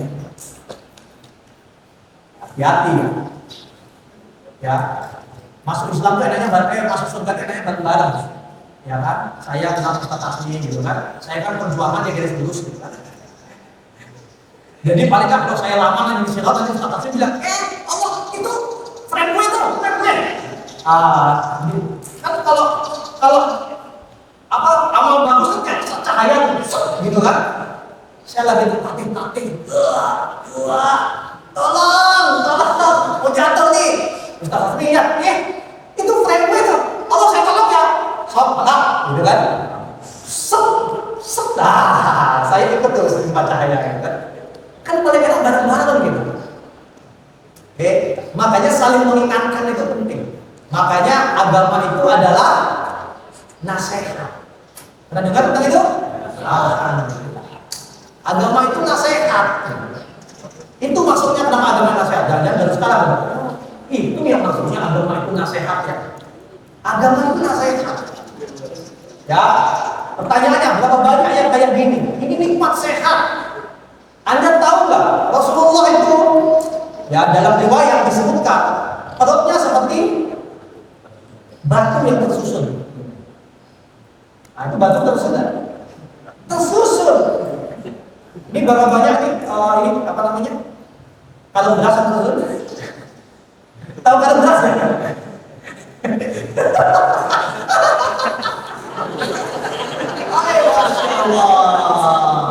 Umat ini, saya kemarin habis PA sama teman-teman yang hobi ngaji kan. Emang antum kira umat ini hanya tersebar dengan ilmu? Ya, umat ini juga tersebar dengan apa? Dengan bagaimana kita menunjukkan diri kita sebagai umat yang keren. Umat Islam itu keren. Lalu nabinya ada perutnya six pack. Makanya saya sengaja harus begini ya. Ini umat Islam loh ini, jenggotan, tapi bajunya modis, penampilannya bagus, orang lihat, wah gila. Kalau Islam kayak ini gue mau ikut deh, gitu bahasanya. Ya, Islam kayak ini nggak mau lah. Ya diabetes. Mas itu cuma ikut diabetes doang, ya. Iya, jangan kan. Mohon maaf nih, ini kebiasaan teman-teman banyak. Saya harus ingatkan teman-teman nih, hati-hati nih yang mondok terutama nih. Hobi mondok begadang gitu kan, kerjanya makan aja kan. Iya, nggak akan habis itu, ya kan? Nah, nggak boleh itu, nggak boleh itu. Saya tuh punya impian, saya pernah cerita sama Ustaz Asmi. Saya pernah punya impian, suatu ketika saya ingin membangun pondok kakek saya lagi. Tapi pondok kakek saya itu dibayangkan saya ya santri-santrinya itu ada santri-santri terbaik yang bisa dilihat mata manusia. Siapa tahu sih bisa kayak gitu. Nah, bagaimana menciptakan pondok yang dimana santri-santrinya itu adalah santri-santri yang terbaik dilihat dari pandangan mata manusia, bukan mata batin loh ya. Ya kan saya hatinya baik, itu mata batin gitu. Itu orang yang nggak pernah punya tak punya mata batin, nggak ngertinya gila orang pondok kok kayak gitu modelannya. Pondok nggak keren gitu kan? Coba kalau orang pondok penampilannya bersih, rapi, wangi, bajunya keren, gitu kan? Ahlul Quran, ya kan? Ahlul ilmi, ahlul dunia, ahli berantem, ya kan? Bayangin coba, kalau Islam jangan bilang, jangan salah. Dulu umat Islam kayak gitu. Makanya disebut umat terbaik, umat terbaik, ya, umat terbaik ya. Itu adalah sahabat Nabi, semuanya kayak gitu. Bayangin coba. Nah kita mau jadi umat terbaik. Jam 11, apa oi? Ayo cari Indomie yuk, makan Indomie, ya, puasa. Sebaik-baik aktivitas bagi umat Islam itu adalah puasa. Mau puasa yang berpahala boleh, puasa yang tidak berpahala juga boleh. Ya, puasa yang berpahala kan puasa Daud, ya kan, Senin Kamis, Kemudian puasa berpahala. Puasa yang tidak berpahala ada nggak? Ada. Intermittent fasting itu puasa tidak berpahala, tapi bermanfaat untuk tubuh. Nah, nanti cari di Google ya, intermittent fasting. Intermittent fasting itu adalah pola makan yang mana jendela makan itu cuma 6 jam, 18 jamnya puasa.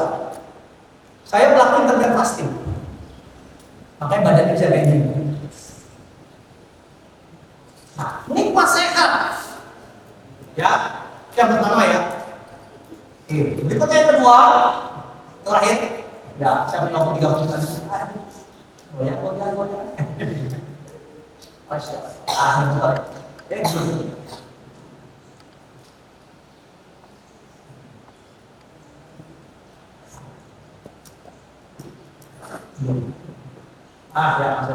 Ini yang pertama nikmat sehat. Nah, yang kedua terakhir materinya itu adalah nikmat waktu luang, time management. Bagaimana teman-teman mengatur waktu dengan baik. Tidak ada waktu yang disia-sia karena setiap waktu itu dihisap. Hati-hati. Ya. Nah, kalau kita bicara time management, teman-teman harus letakkan prioritas. Setiap pagi, ya, buat jadwal dari pagi sampai malam. Itu yang saya lakukan setiap pagi. Jangankan untuk besok, 1 bulan saya sudah tahu jadwal saya. Jadi orang kalau mau undang saya, ya, bukan di malam kayak gini. Saya bukan profesi saya bukan ustaz. Jangan tiba-tiba kayak itu bintang kemana-mana ya. Profesi saya bukan ustaz. Ya. Buat prioritas setiap hari. Jadi minimal besok kita udah tahu nama baik. Dan setelah buat dihitung. Nah, bobotnya gimana? Berapa jam harus mengaji, berapa jam harus belajar, berapa jam harus berolahraga, berapa jam harus belajar buku dunia. Buku dunia itu wajib diketahui. Kenapa? Kalau Anda jadi pendakwah nanti, kalau Anda nggak tahu tren-tren dunia, ya Anda jadi ustaz kupang. Ya, Anda cuma jadi ustaz yang ketika ceramah satu arah, ya Anda ngomong, jamaahnya tidur, ketika jamaahnya tidur, ustaznya marah-marah, namanya. Ya antum tidur. Apa antum tidur? Untung ngomongnya bukan ke saya. Coba kalau saya pas tadi tidur, antum. Ya, kenapa antum tidur? Saya kan bilang ustaz membosankan.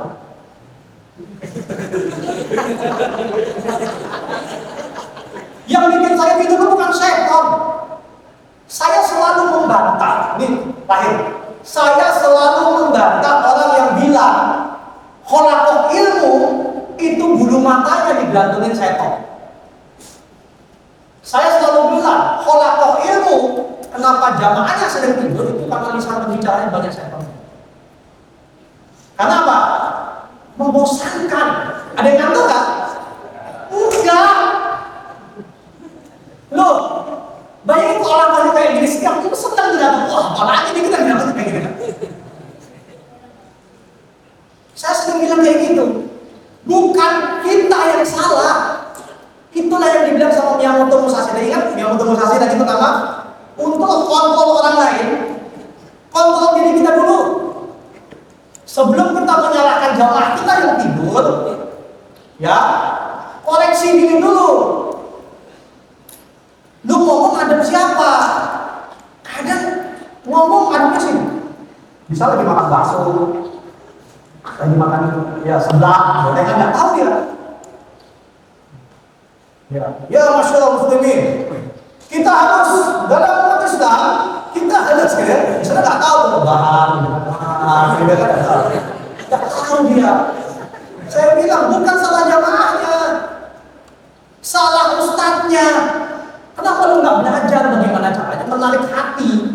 Lu harus tahu. Setelah ini ketika saya datang sini, dia sampaikan ini, jamaahnya nanti SMA, SMP, SD gitu kan? SD, nggak ada SMA, SMP. Saya langsung pikir tuh, nggak bisa saya bawain dengan cara-cara orang-orang dewasa, nggak mungkin gitu kan? Bahasanya harus renyah gitu kan? Pembawaan saya itu harus renyah. Nah, balik ke laptop. Untuk bicara waktu luang yang bagus, teman-teman harus sehari itu dicatat tuh. Boleh nggak jatah waktu main? Boleh.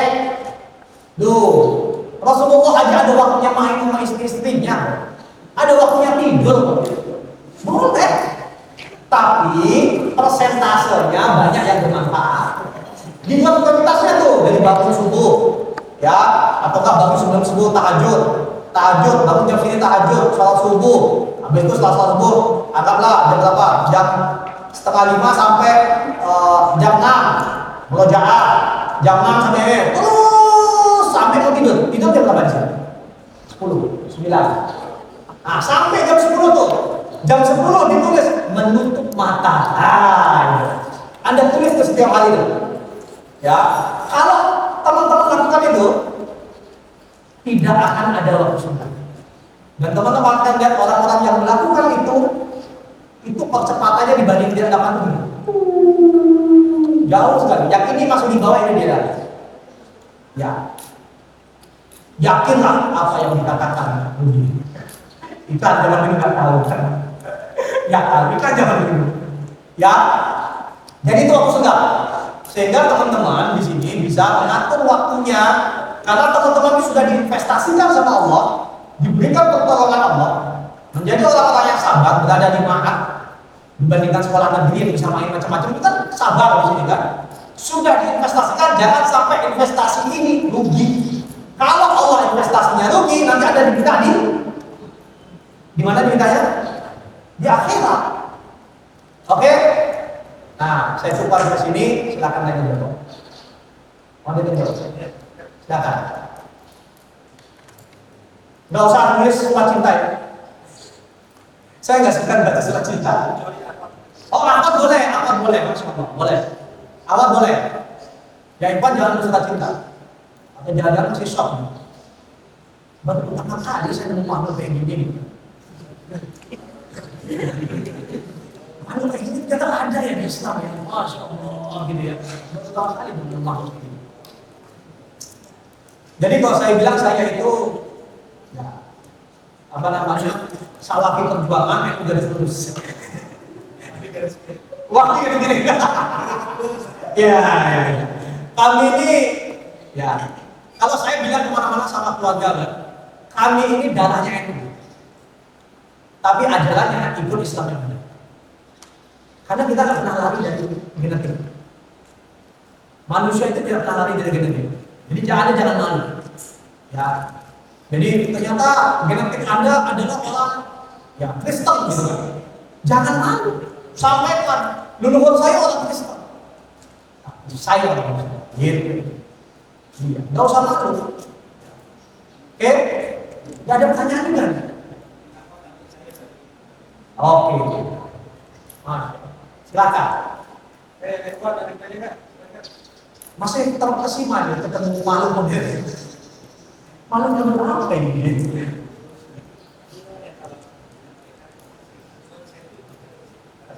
Oh, enggak boleh. Ya.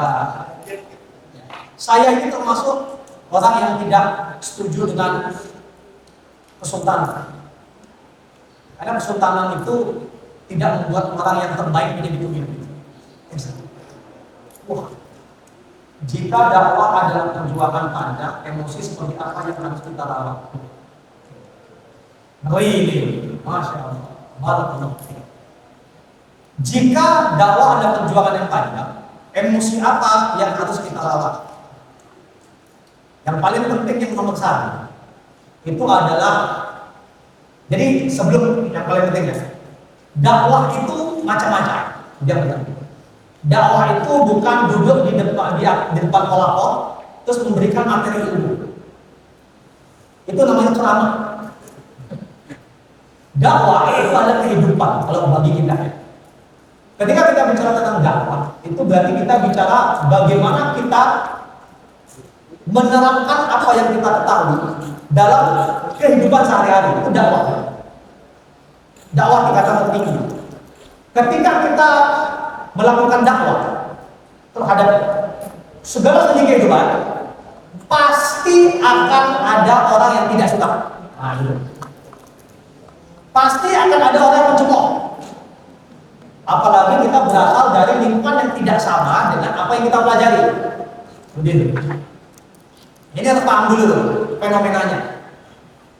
Nah, setelah kita mengetahui seperti itu, baru kita masuk emosi apa yang harus kita rawat.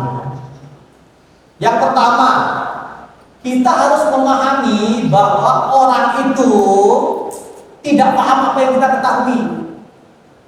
Ya, jangan kita berharap, ya, kaum jahil, jahil itu seperti berat kan? Iya. Jangan kita menganggap orang-orang yang sedang masih dalam fase jahiliyah, bukan fase jahiliyah, ya, memahami tentang apa yang sudah kita mendapatkan cahaya. Jadi kalau bahasa Indonesia yang nomor satu adalah yang waras ngalah. Itu emosi yang harus kita rawat. Yang waras itu ngalah. Itu yang nomor satu. Kalau kita mau dakwah, karena akan banyak sekali cemoohan yang terjadi dan kita hanya bisa apa? Senyum, memaklumi. Karena kita yang waras, dia tidak waras gitu kan. Tapi kan nggak boleh kita lu nggak waras lu gitu kan. Ya kan, jenggot gitu kan. Wah, ini banget bahasanya. Bantak terlalu memegang teguh apa namanya kalau saya fanatik. Ya, fanatik sekali gitu ya gitu. Senyumin. Emosi yang harus kita rawat yang waras, ngalah, itu sebenarnya. Ya. Lalu yang kedua, tunjukkan kepada orang-orang tersebut yang tidak setuju dan setuju, yang tidak suka dan suka, bahwa apa yang kita lakukan ini adalah jalan yang benar. Dengan cara apa?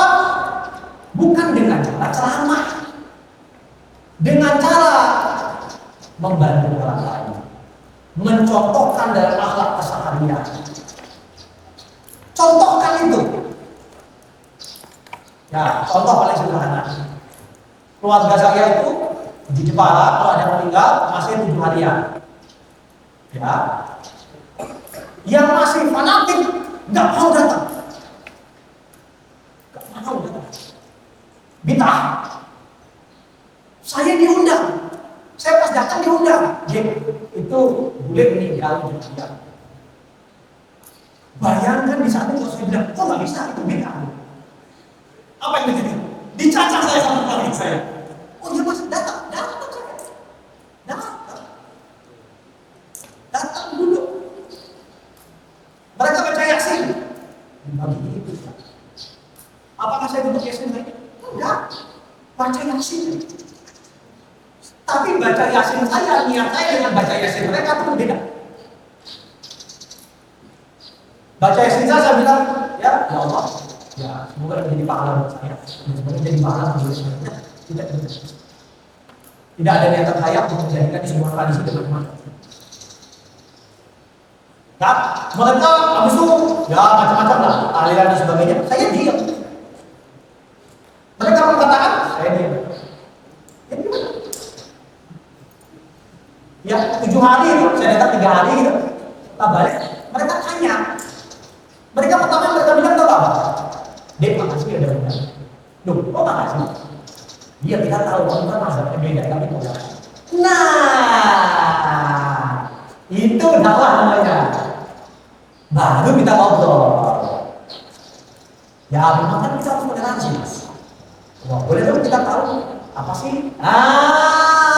Itu pintu mulai terbuka tuh. Iya.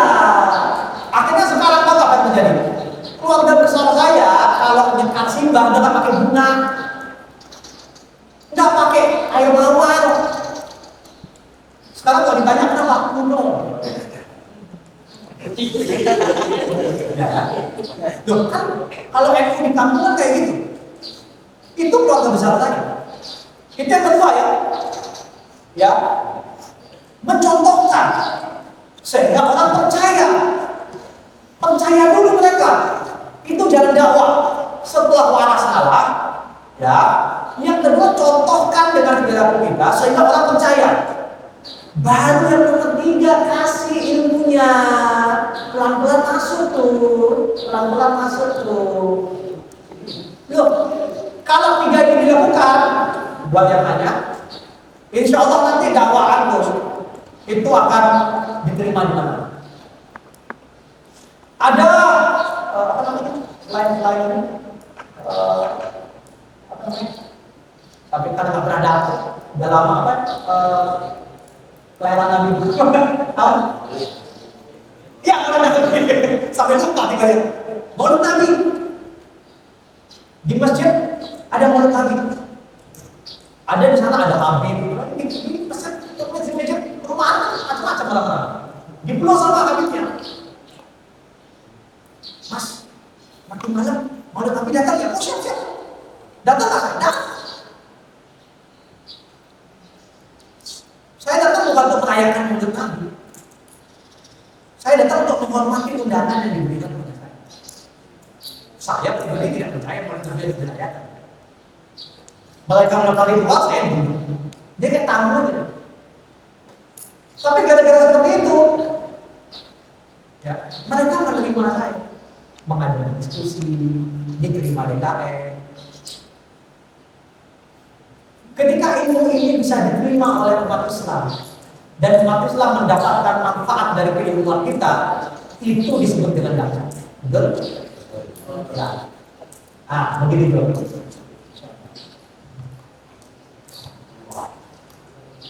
Sebelah orang wabarakatuh. Wah, coach, siapa ini? Ya, izin bertanya. Saya baca pertanyaannya ya, biar pada tahu.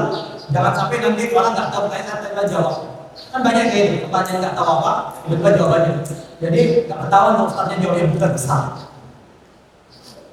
Izin bertanya, bagaimana cara manajemen emosi di tengah tim work yang berbeda karakter, seperti ada yang sulit untuk bekerja sama atau sulit untuk berkomunikasi dengan baik. Ya, wah ini keren ya.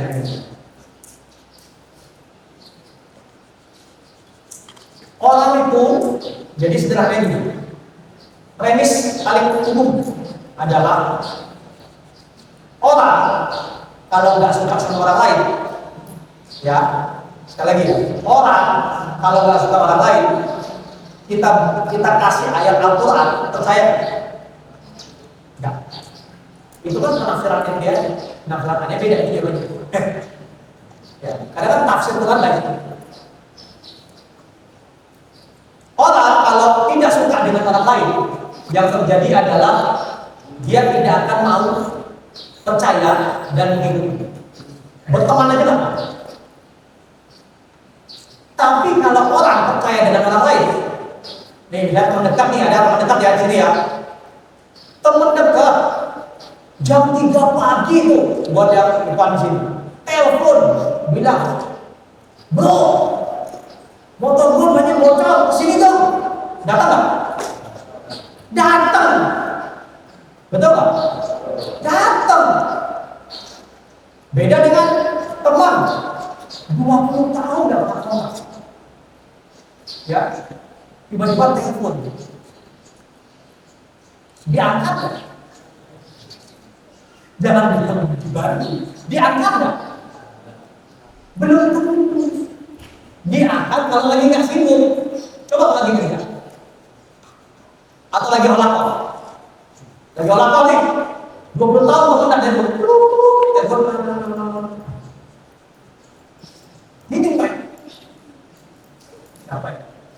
Dia paling ada namanya. Oh, teman-teman dia. Dia nggak dulu. Kita jawabnya apa? Nggak nanti aja. Coba kita lagi olah kok. Teman dekat kita telepon. Apa kita lakukan? Angkat. Apalagi teleponnya jam-jam yang nggak umum. 11 malam tiba-tiba telepon gitu kan? Lagi ngaji.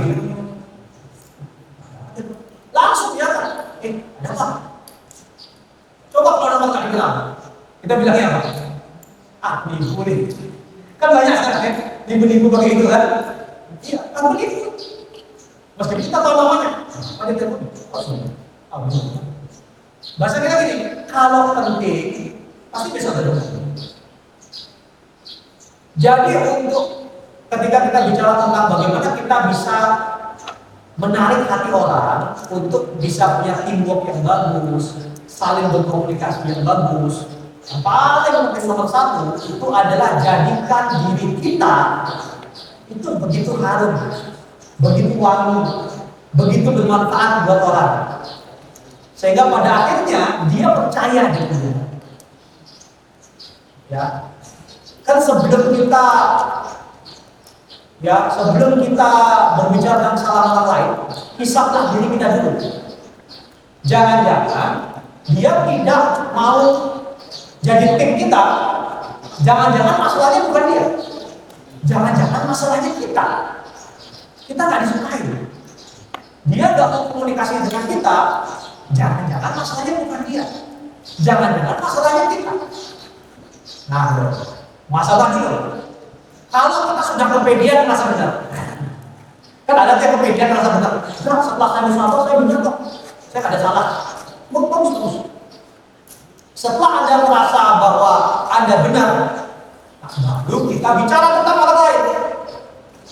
Orang akan mau berkomunikasi dengan kita, ya, ketika kita tahu apa yang mereka sukai. Ya, kita tahu apa yang mereka sukai, kita tahu apa yang mereka butuhkan, kita tahu apa yang bisa kita bantu untuk mereka. Ketika kita memanfaatkan kepentingan, menggunakan kepentingan itu, ya, menggunakan pengetahuan itu untuk berkomunikasi sama dia, maka mereka akan pasti berkomunikasi dengan dia. Saya sering sampaikan, saya tidak pernah percaya orang yang introvert, orang yang menutup diri. Saya tidak pernah percaya ada orang introvert. Saya percaya semua orang itu ekstrovert.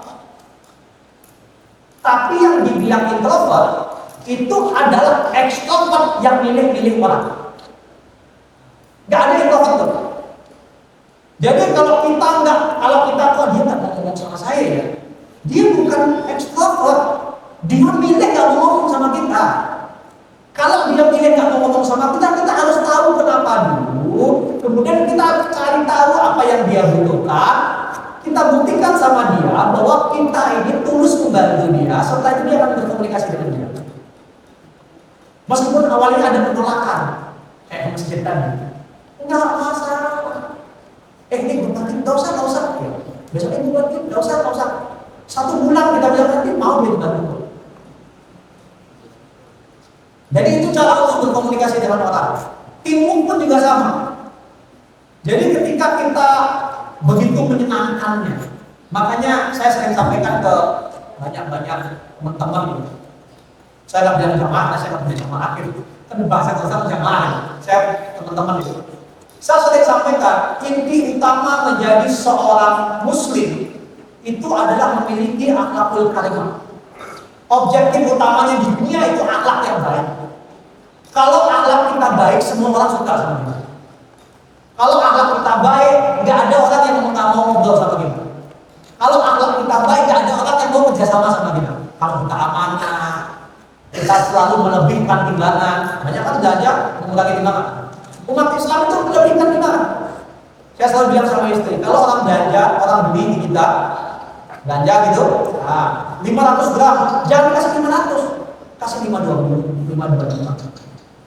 Siapa tahu dia tiba-tiba kita, loh kok 550? Beberapa teman-teman pengusaha saya sering sampaikan tuh, yang ada buah gitu kan, Anda mau cara biar laku nggak? Tantang, ikuti ajaran Islam. Apa? Yang pertama, selalu bertemu dengan saudaramu dengan wajah yang menyenangkan. Orang datang senyum. Yang kedua apa? Selalu beri perniagaan yang baik. Belanja, beli sekilo ya beli sekilo. Timbang. Tetap udah sekilo ya bu, udah tambahin 2. Rugi nggak? Nggak, tambahin 1 apel 2 apel.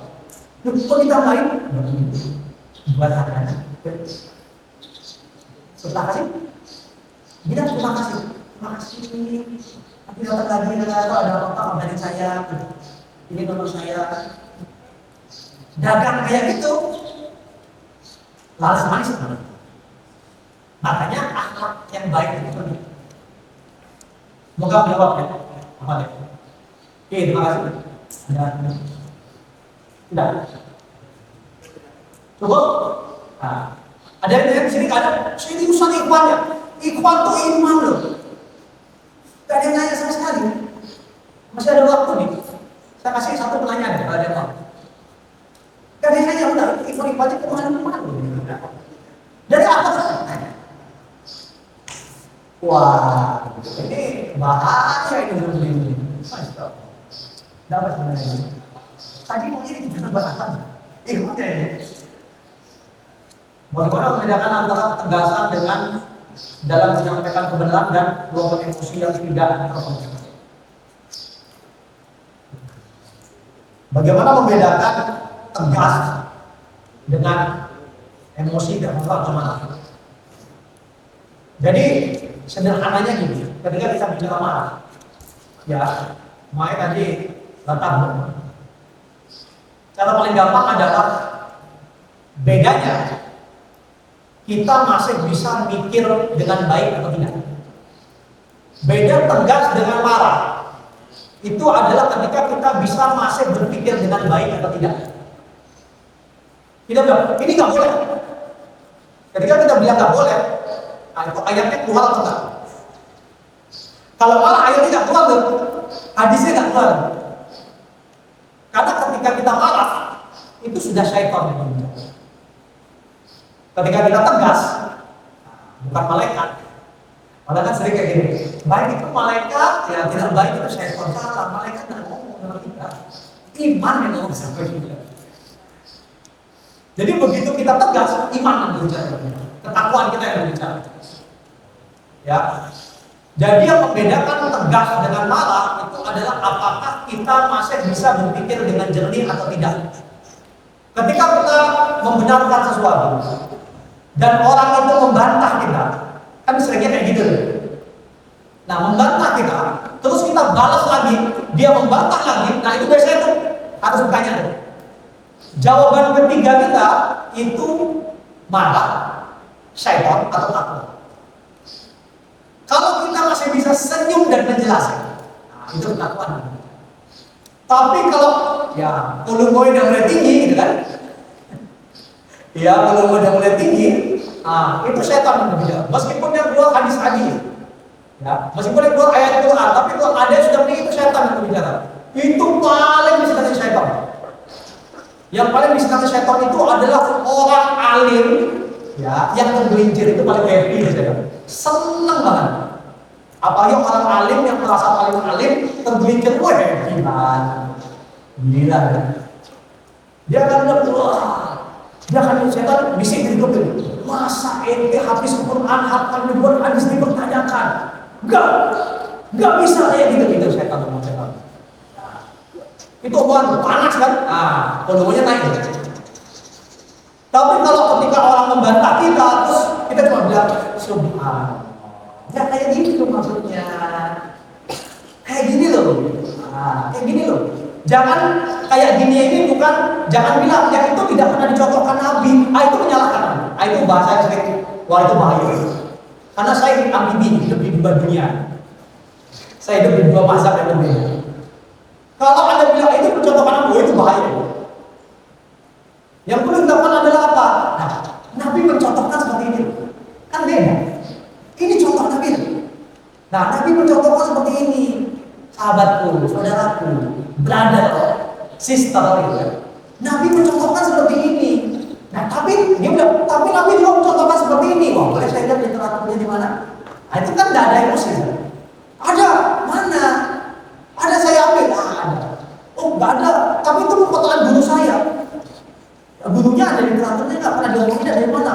Nggak ada. Tapi guru saya ngomong kayak gitu. Nah, kalau kayak gitu, kita kembali ke masalah. Apa tadi? Yang waras. Nah, mungkin kali ini pintu hatinya belum terbuka. Kalau pintu hatinya belum terbuka, jangan didobrak. Kasihan, jebol pintunya, nggak jadi masuk Islam. Senyumin aja, oh gitu. Allah, mungkin ada ilmu yang saya belum tahu. Ya, maaf ya kalau saya nggak tahu. Nah, dari sisi saya, yang saya tahu seperti ini. Ya mungkin saya yang ilmunya masih rendah. Ya. Udah seperti itu aja. Masalah nggak? Nggak masalah. Jangan-jangan dengan kerendahan hati kita, tegas kita menyampaikan bahwa ini hukumnya, tapi tidak marah, tidak menyalahkan. Jangan-jangan karena ini Allah membuka sedikit pintu hati ini. Pas dia pulang, dia mikir tuh, emang benar tuh ada yang kayak gitu mencontohkan aku.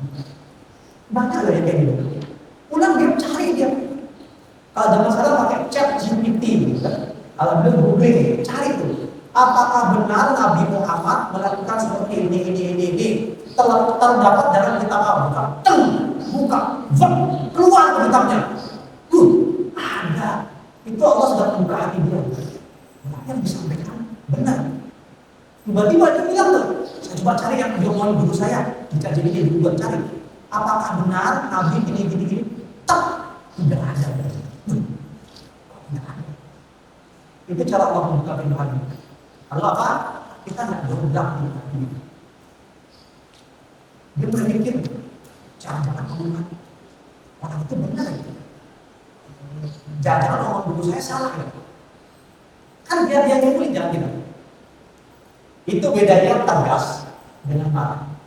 Karena begitu marah cenderung pasti menyalahkan. Begitu tegas itu cenderung pasti membenarkan. Dan ketika orang tidak mau mendengar kita dalam dakwah, tidak apa-apa. Senyumin saja, sampaikan semoga Allah membuka pintu hati.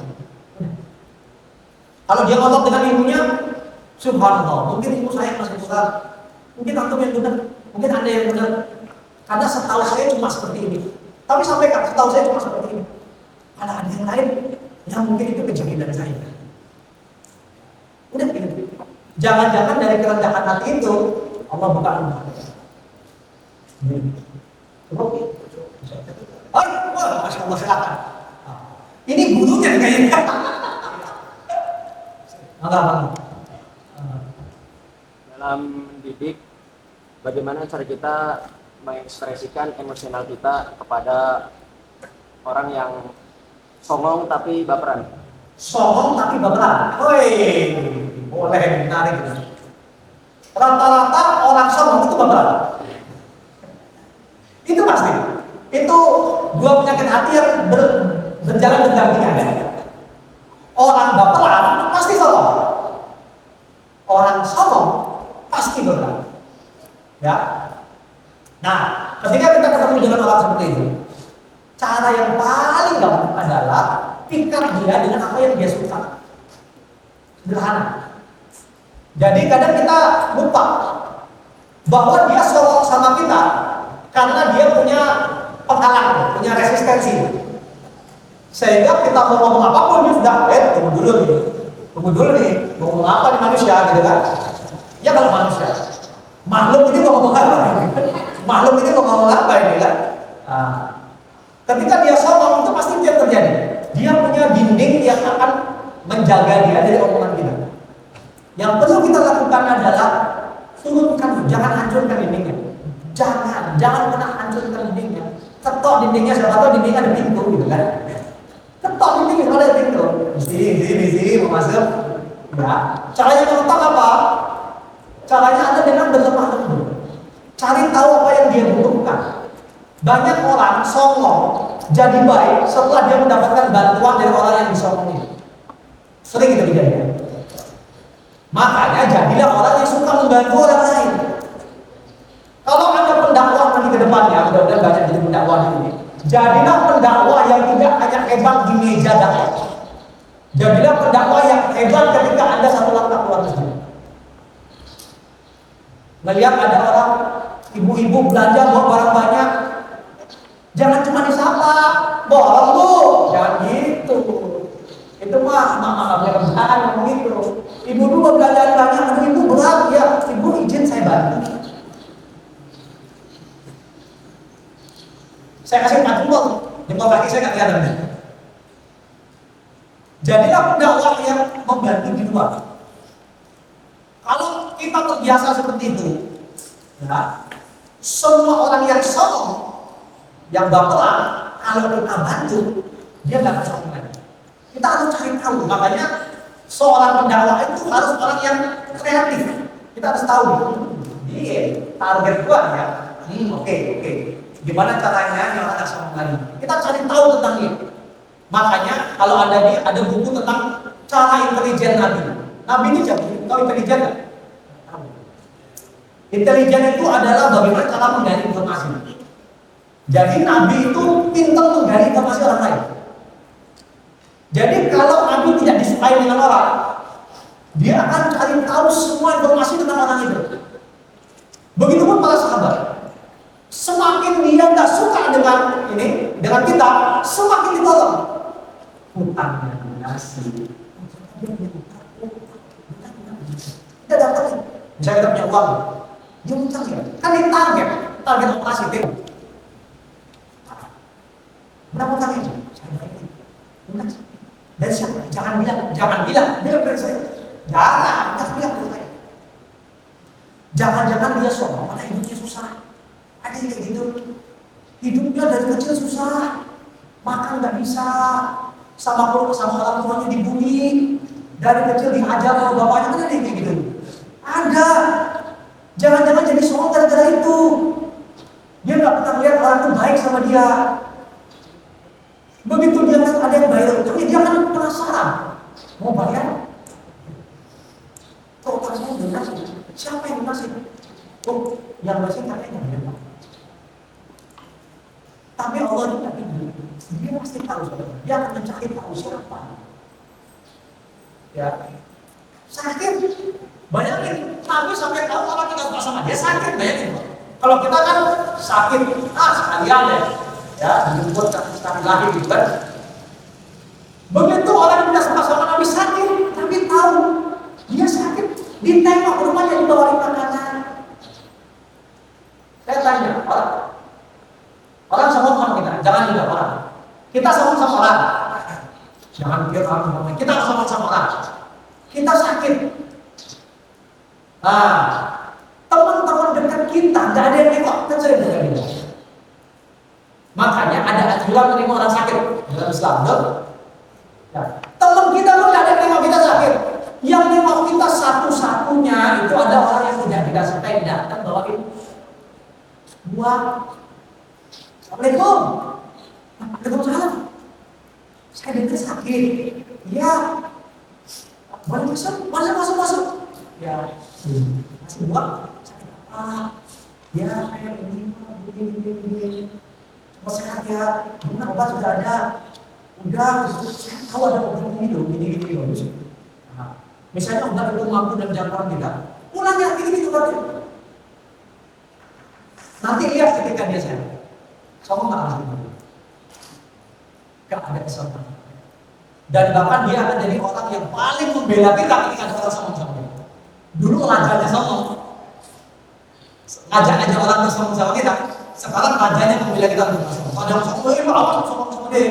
CS gue sekarang teman-temannya cie CS-nya gitu kan. Tapi teman yang bilang cie dia, temannya akan bilang apa? Kok bisa? Kenapa ya? Kelihatannya cuma cie tapi kok bisa? Dia akan tanya, emang lu kenapa sih? Kita gimana nih? Lu bocah gak ada nengok gua. Lu semua lu gak nengok gua sakit gitu kan. Dia yang nengok gua sendirian, bawa kue, makanan, lu kemana aja gitu kan. Dia akan mikir tuh, ternyata orangnya baik ya. Mungkin Allah akan berikan cahaya di situ. Makanya sekarang setelah itu ada lagi. Tujuan akhir, ya Allah menurunkan Al-Quran ya kepada kita umat Islam ini bukan untuk masuk surga. Masuk surga itu nggak harus melakukan banyak hal, ya menolong orang masuk surga. Surga itu bukan usaha ente, surga itu rahmat Allah. Mau ente jentik gitu kan? Tapi semua orang ya midodi ya, miso apa sih? Ngatain Anda, nggak jadi masuk surga. Tapi Anda nggak pernah aneh-aneh kan? Cukup sholat 5 waktu, kan salah itu sholat 5 waktu, mau puasa Ramadan kan juga. Cukup kan sadar sholat waktu puasa Ramadan udah itu kan. Lainnya, Anda nolong orang. Bisa jadi pertolongan Anda itu yang membuat saya dibawa sama kilat Ustaz Anda. Kita nggak ada. Oke? Cukup ya? Ya. Nggak ada yang lagi kan? Udah, 11 ya. Ya, alhamdulillah saya coba sampai di sini. Semoga jadi manfaat, ya, jadi basirah buat teman-teman semua, jadi cahaya. Di bulan Ramadan ini berbanyaklah ya, amal-amal ibadah. Yang kurangnya dari saya, lebihnya semua dari Allah. Saya coba sampai di sini. Kalau untuk pakaianku, nggak pakai di sini. Udah mau keluar lah.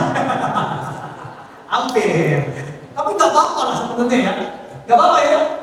Boleh. Menutup pakai kaset itu boleh. Bukan. Tutupan majelis kan itu boleh kan? Biar teman-teman tahu ya. Kalau dia itu bahasa ini, wallahu muwaffiq ila aqwamit thoriq. Ya.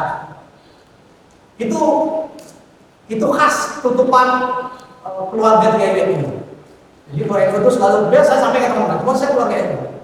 Kami setiap selesai kita selalu menyampaikan wallahu muwaffiq ila aqwamit thoriq. Ya, Allah akan muwaffiq dan dia menunjukkan jalan itu. Ya. Terima kasih. Assalamualaikum warahmatullahi wabarakatuh. Saya kembalikan kepada saya dulu. Terima kasih.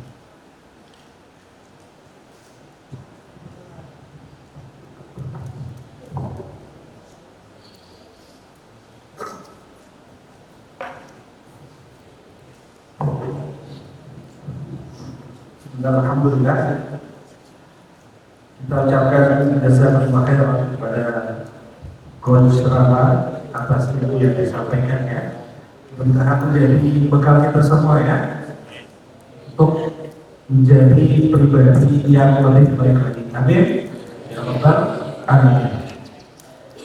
Baiklah, untuk terakhir ini ada sebuah tulisan untuk penutup ya, yang bagus sekali. Dan akan sampaikan di sini masih terkait tentang yang tadi materi kita ya, mengenai emosi, mengenai jatuhnya kita kepada kemaksiatan yang tidak kita ketahui, yang tidak terukur oleh kita, yang kita kira ini adalah sebuah kebaikan, malah ini justru menjadi bumerang buat kita. Dalam tulisan disebutkan asy-syaitan mushghaluhu wa ghayatuhu annaka taqa' fil dhunubi wa bas. Ini dengan bahasa Arab Amiyah. Tapi sebenarnya dipahami oleh banyak orang Arab. Jadi orang Arab seperti berbicara kepada kita. Asy-syaitan mushghaluhu wa ghayatuhu. Setan itu tujuan atau visi-misinya setan musyghuluhu bukan hanya annaka tafa'il dulu biwalas, bukan ingin menggelincirkan seorang manusia, menggelincirkan kita semua kalian kepada suatu maksiat atau suatu perbuatan dulu. Bukan hanya itu aja, li'annahu 'arif kuwais, dan setan ini justru lebih paham tentang itu semua. Dia sangat mengetahui bahwasannya innallaha yaghfiru dzunuba jami'an. Sesungguhnya Allah Subhanahu wa taala mengampuni seluruh perbuatan-perbuatan jelek kita, perbuatan-perbuatan zalim kita. Innama rabbuhu akbar. Bahwasanya sesungguhnya setan itu tujuannya lebih besar daripada menempatkan kita ke tempat maksiat atau berbuat maksiat. Wal asasi huwa innaka ta'ias min rahmatillah. Pada dasarnya setan itu ingin kita berputus asa atas rahmat Allah Subhanahu wa taala. Wal ya'su min rahmatillah kabiratun min al-kabair, dan berputus asa daripada rahmatnya Allah adalah dosa daripada dosa-dosa besar. Bahma asal wa mahma amilta irja. Apapun yang terjadi, apapun yang telah kita kerjakan semua di dunia daripada dosa-dosa besar tersebut, irja, kembalilah. Wa tub ila Allah, dan bertaubatlah kepada Allah Subhanahu wa taala. Intabi bayas. Perhatikan, jangan sampai kita berputus asa atas rahmat Allah. Allah Subhanahu wa taala mengatakan dalam Al-Qur'an, "Wala ta'asu karhamillah." Dan janganlah kalian wahai umat manusia berputus asa dari rahmat Allah Subhanahu wa taala. Innahu la ya'asu karhamillah illa al-qawmul kafirun. Maka sesungguhnya yang berputus asa dari rahmat Allah Subhanahu wa taala adalah mereka orang-orang yang kafir. Dan semoga kita semua tidak sampai pada posisi tersebut. Naktafi bihadzal qadar. Subhanakallahumma wa bihamdika asyhadu an la ilaha illa anta astaghfiruka wa atubu ilaik. Assalamualaikum warahmatullahi wabarakatuh.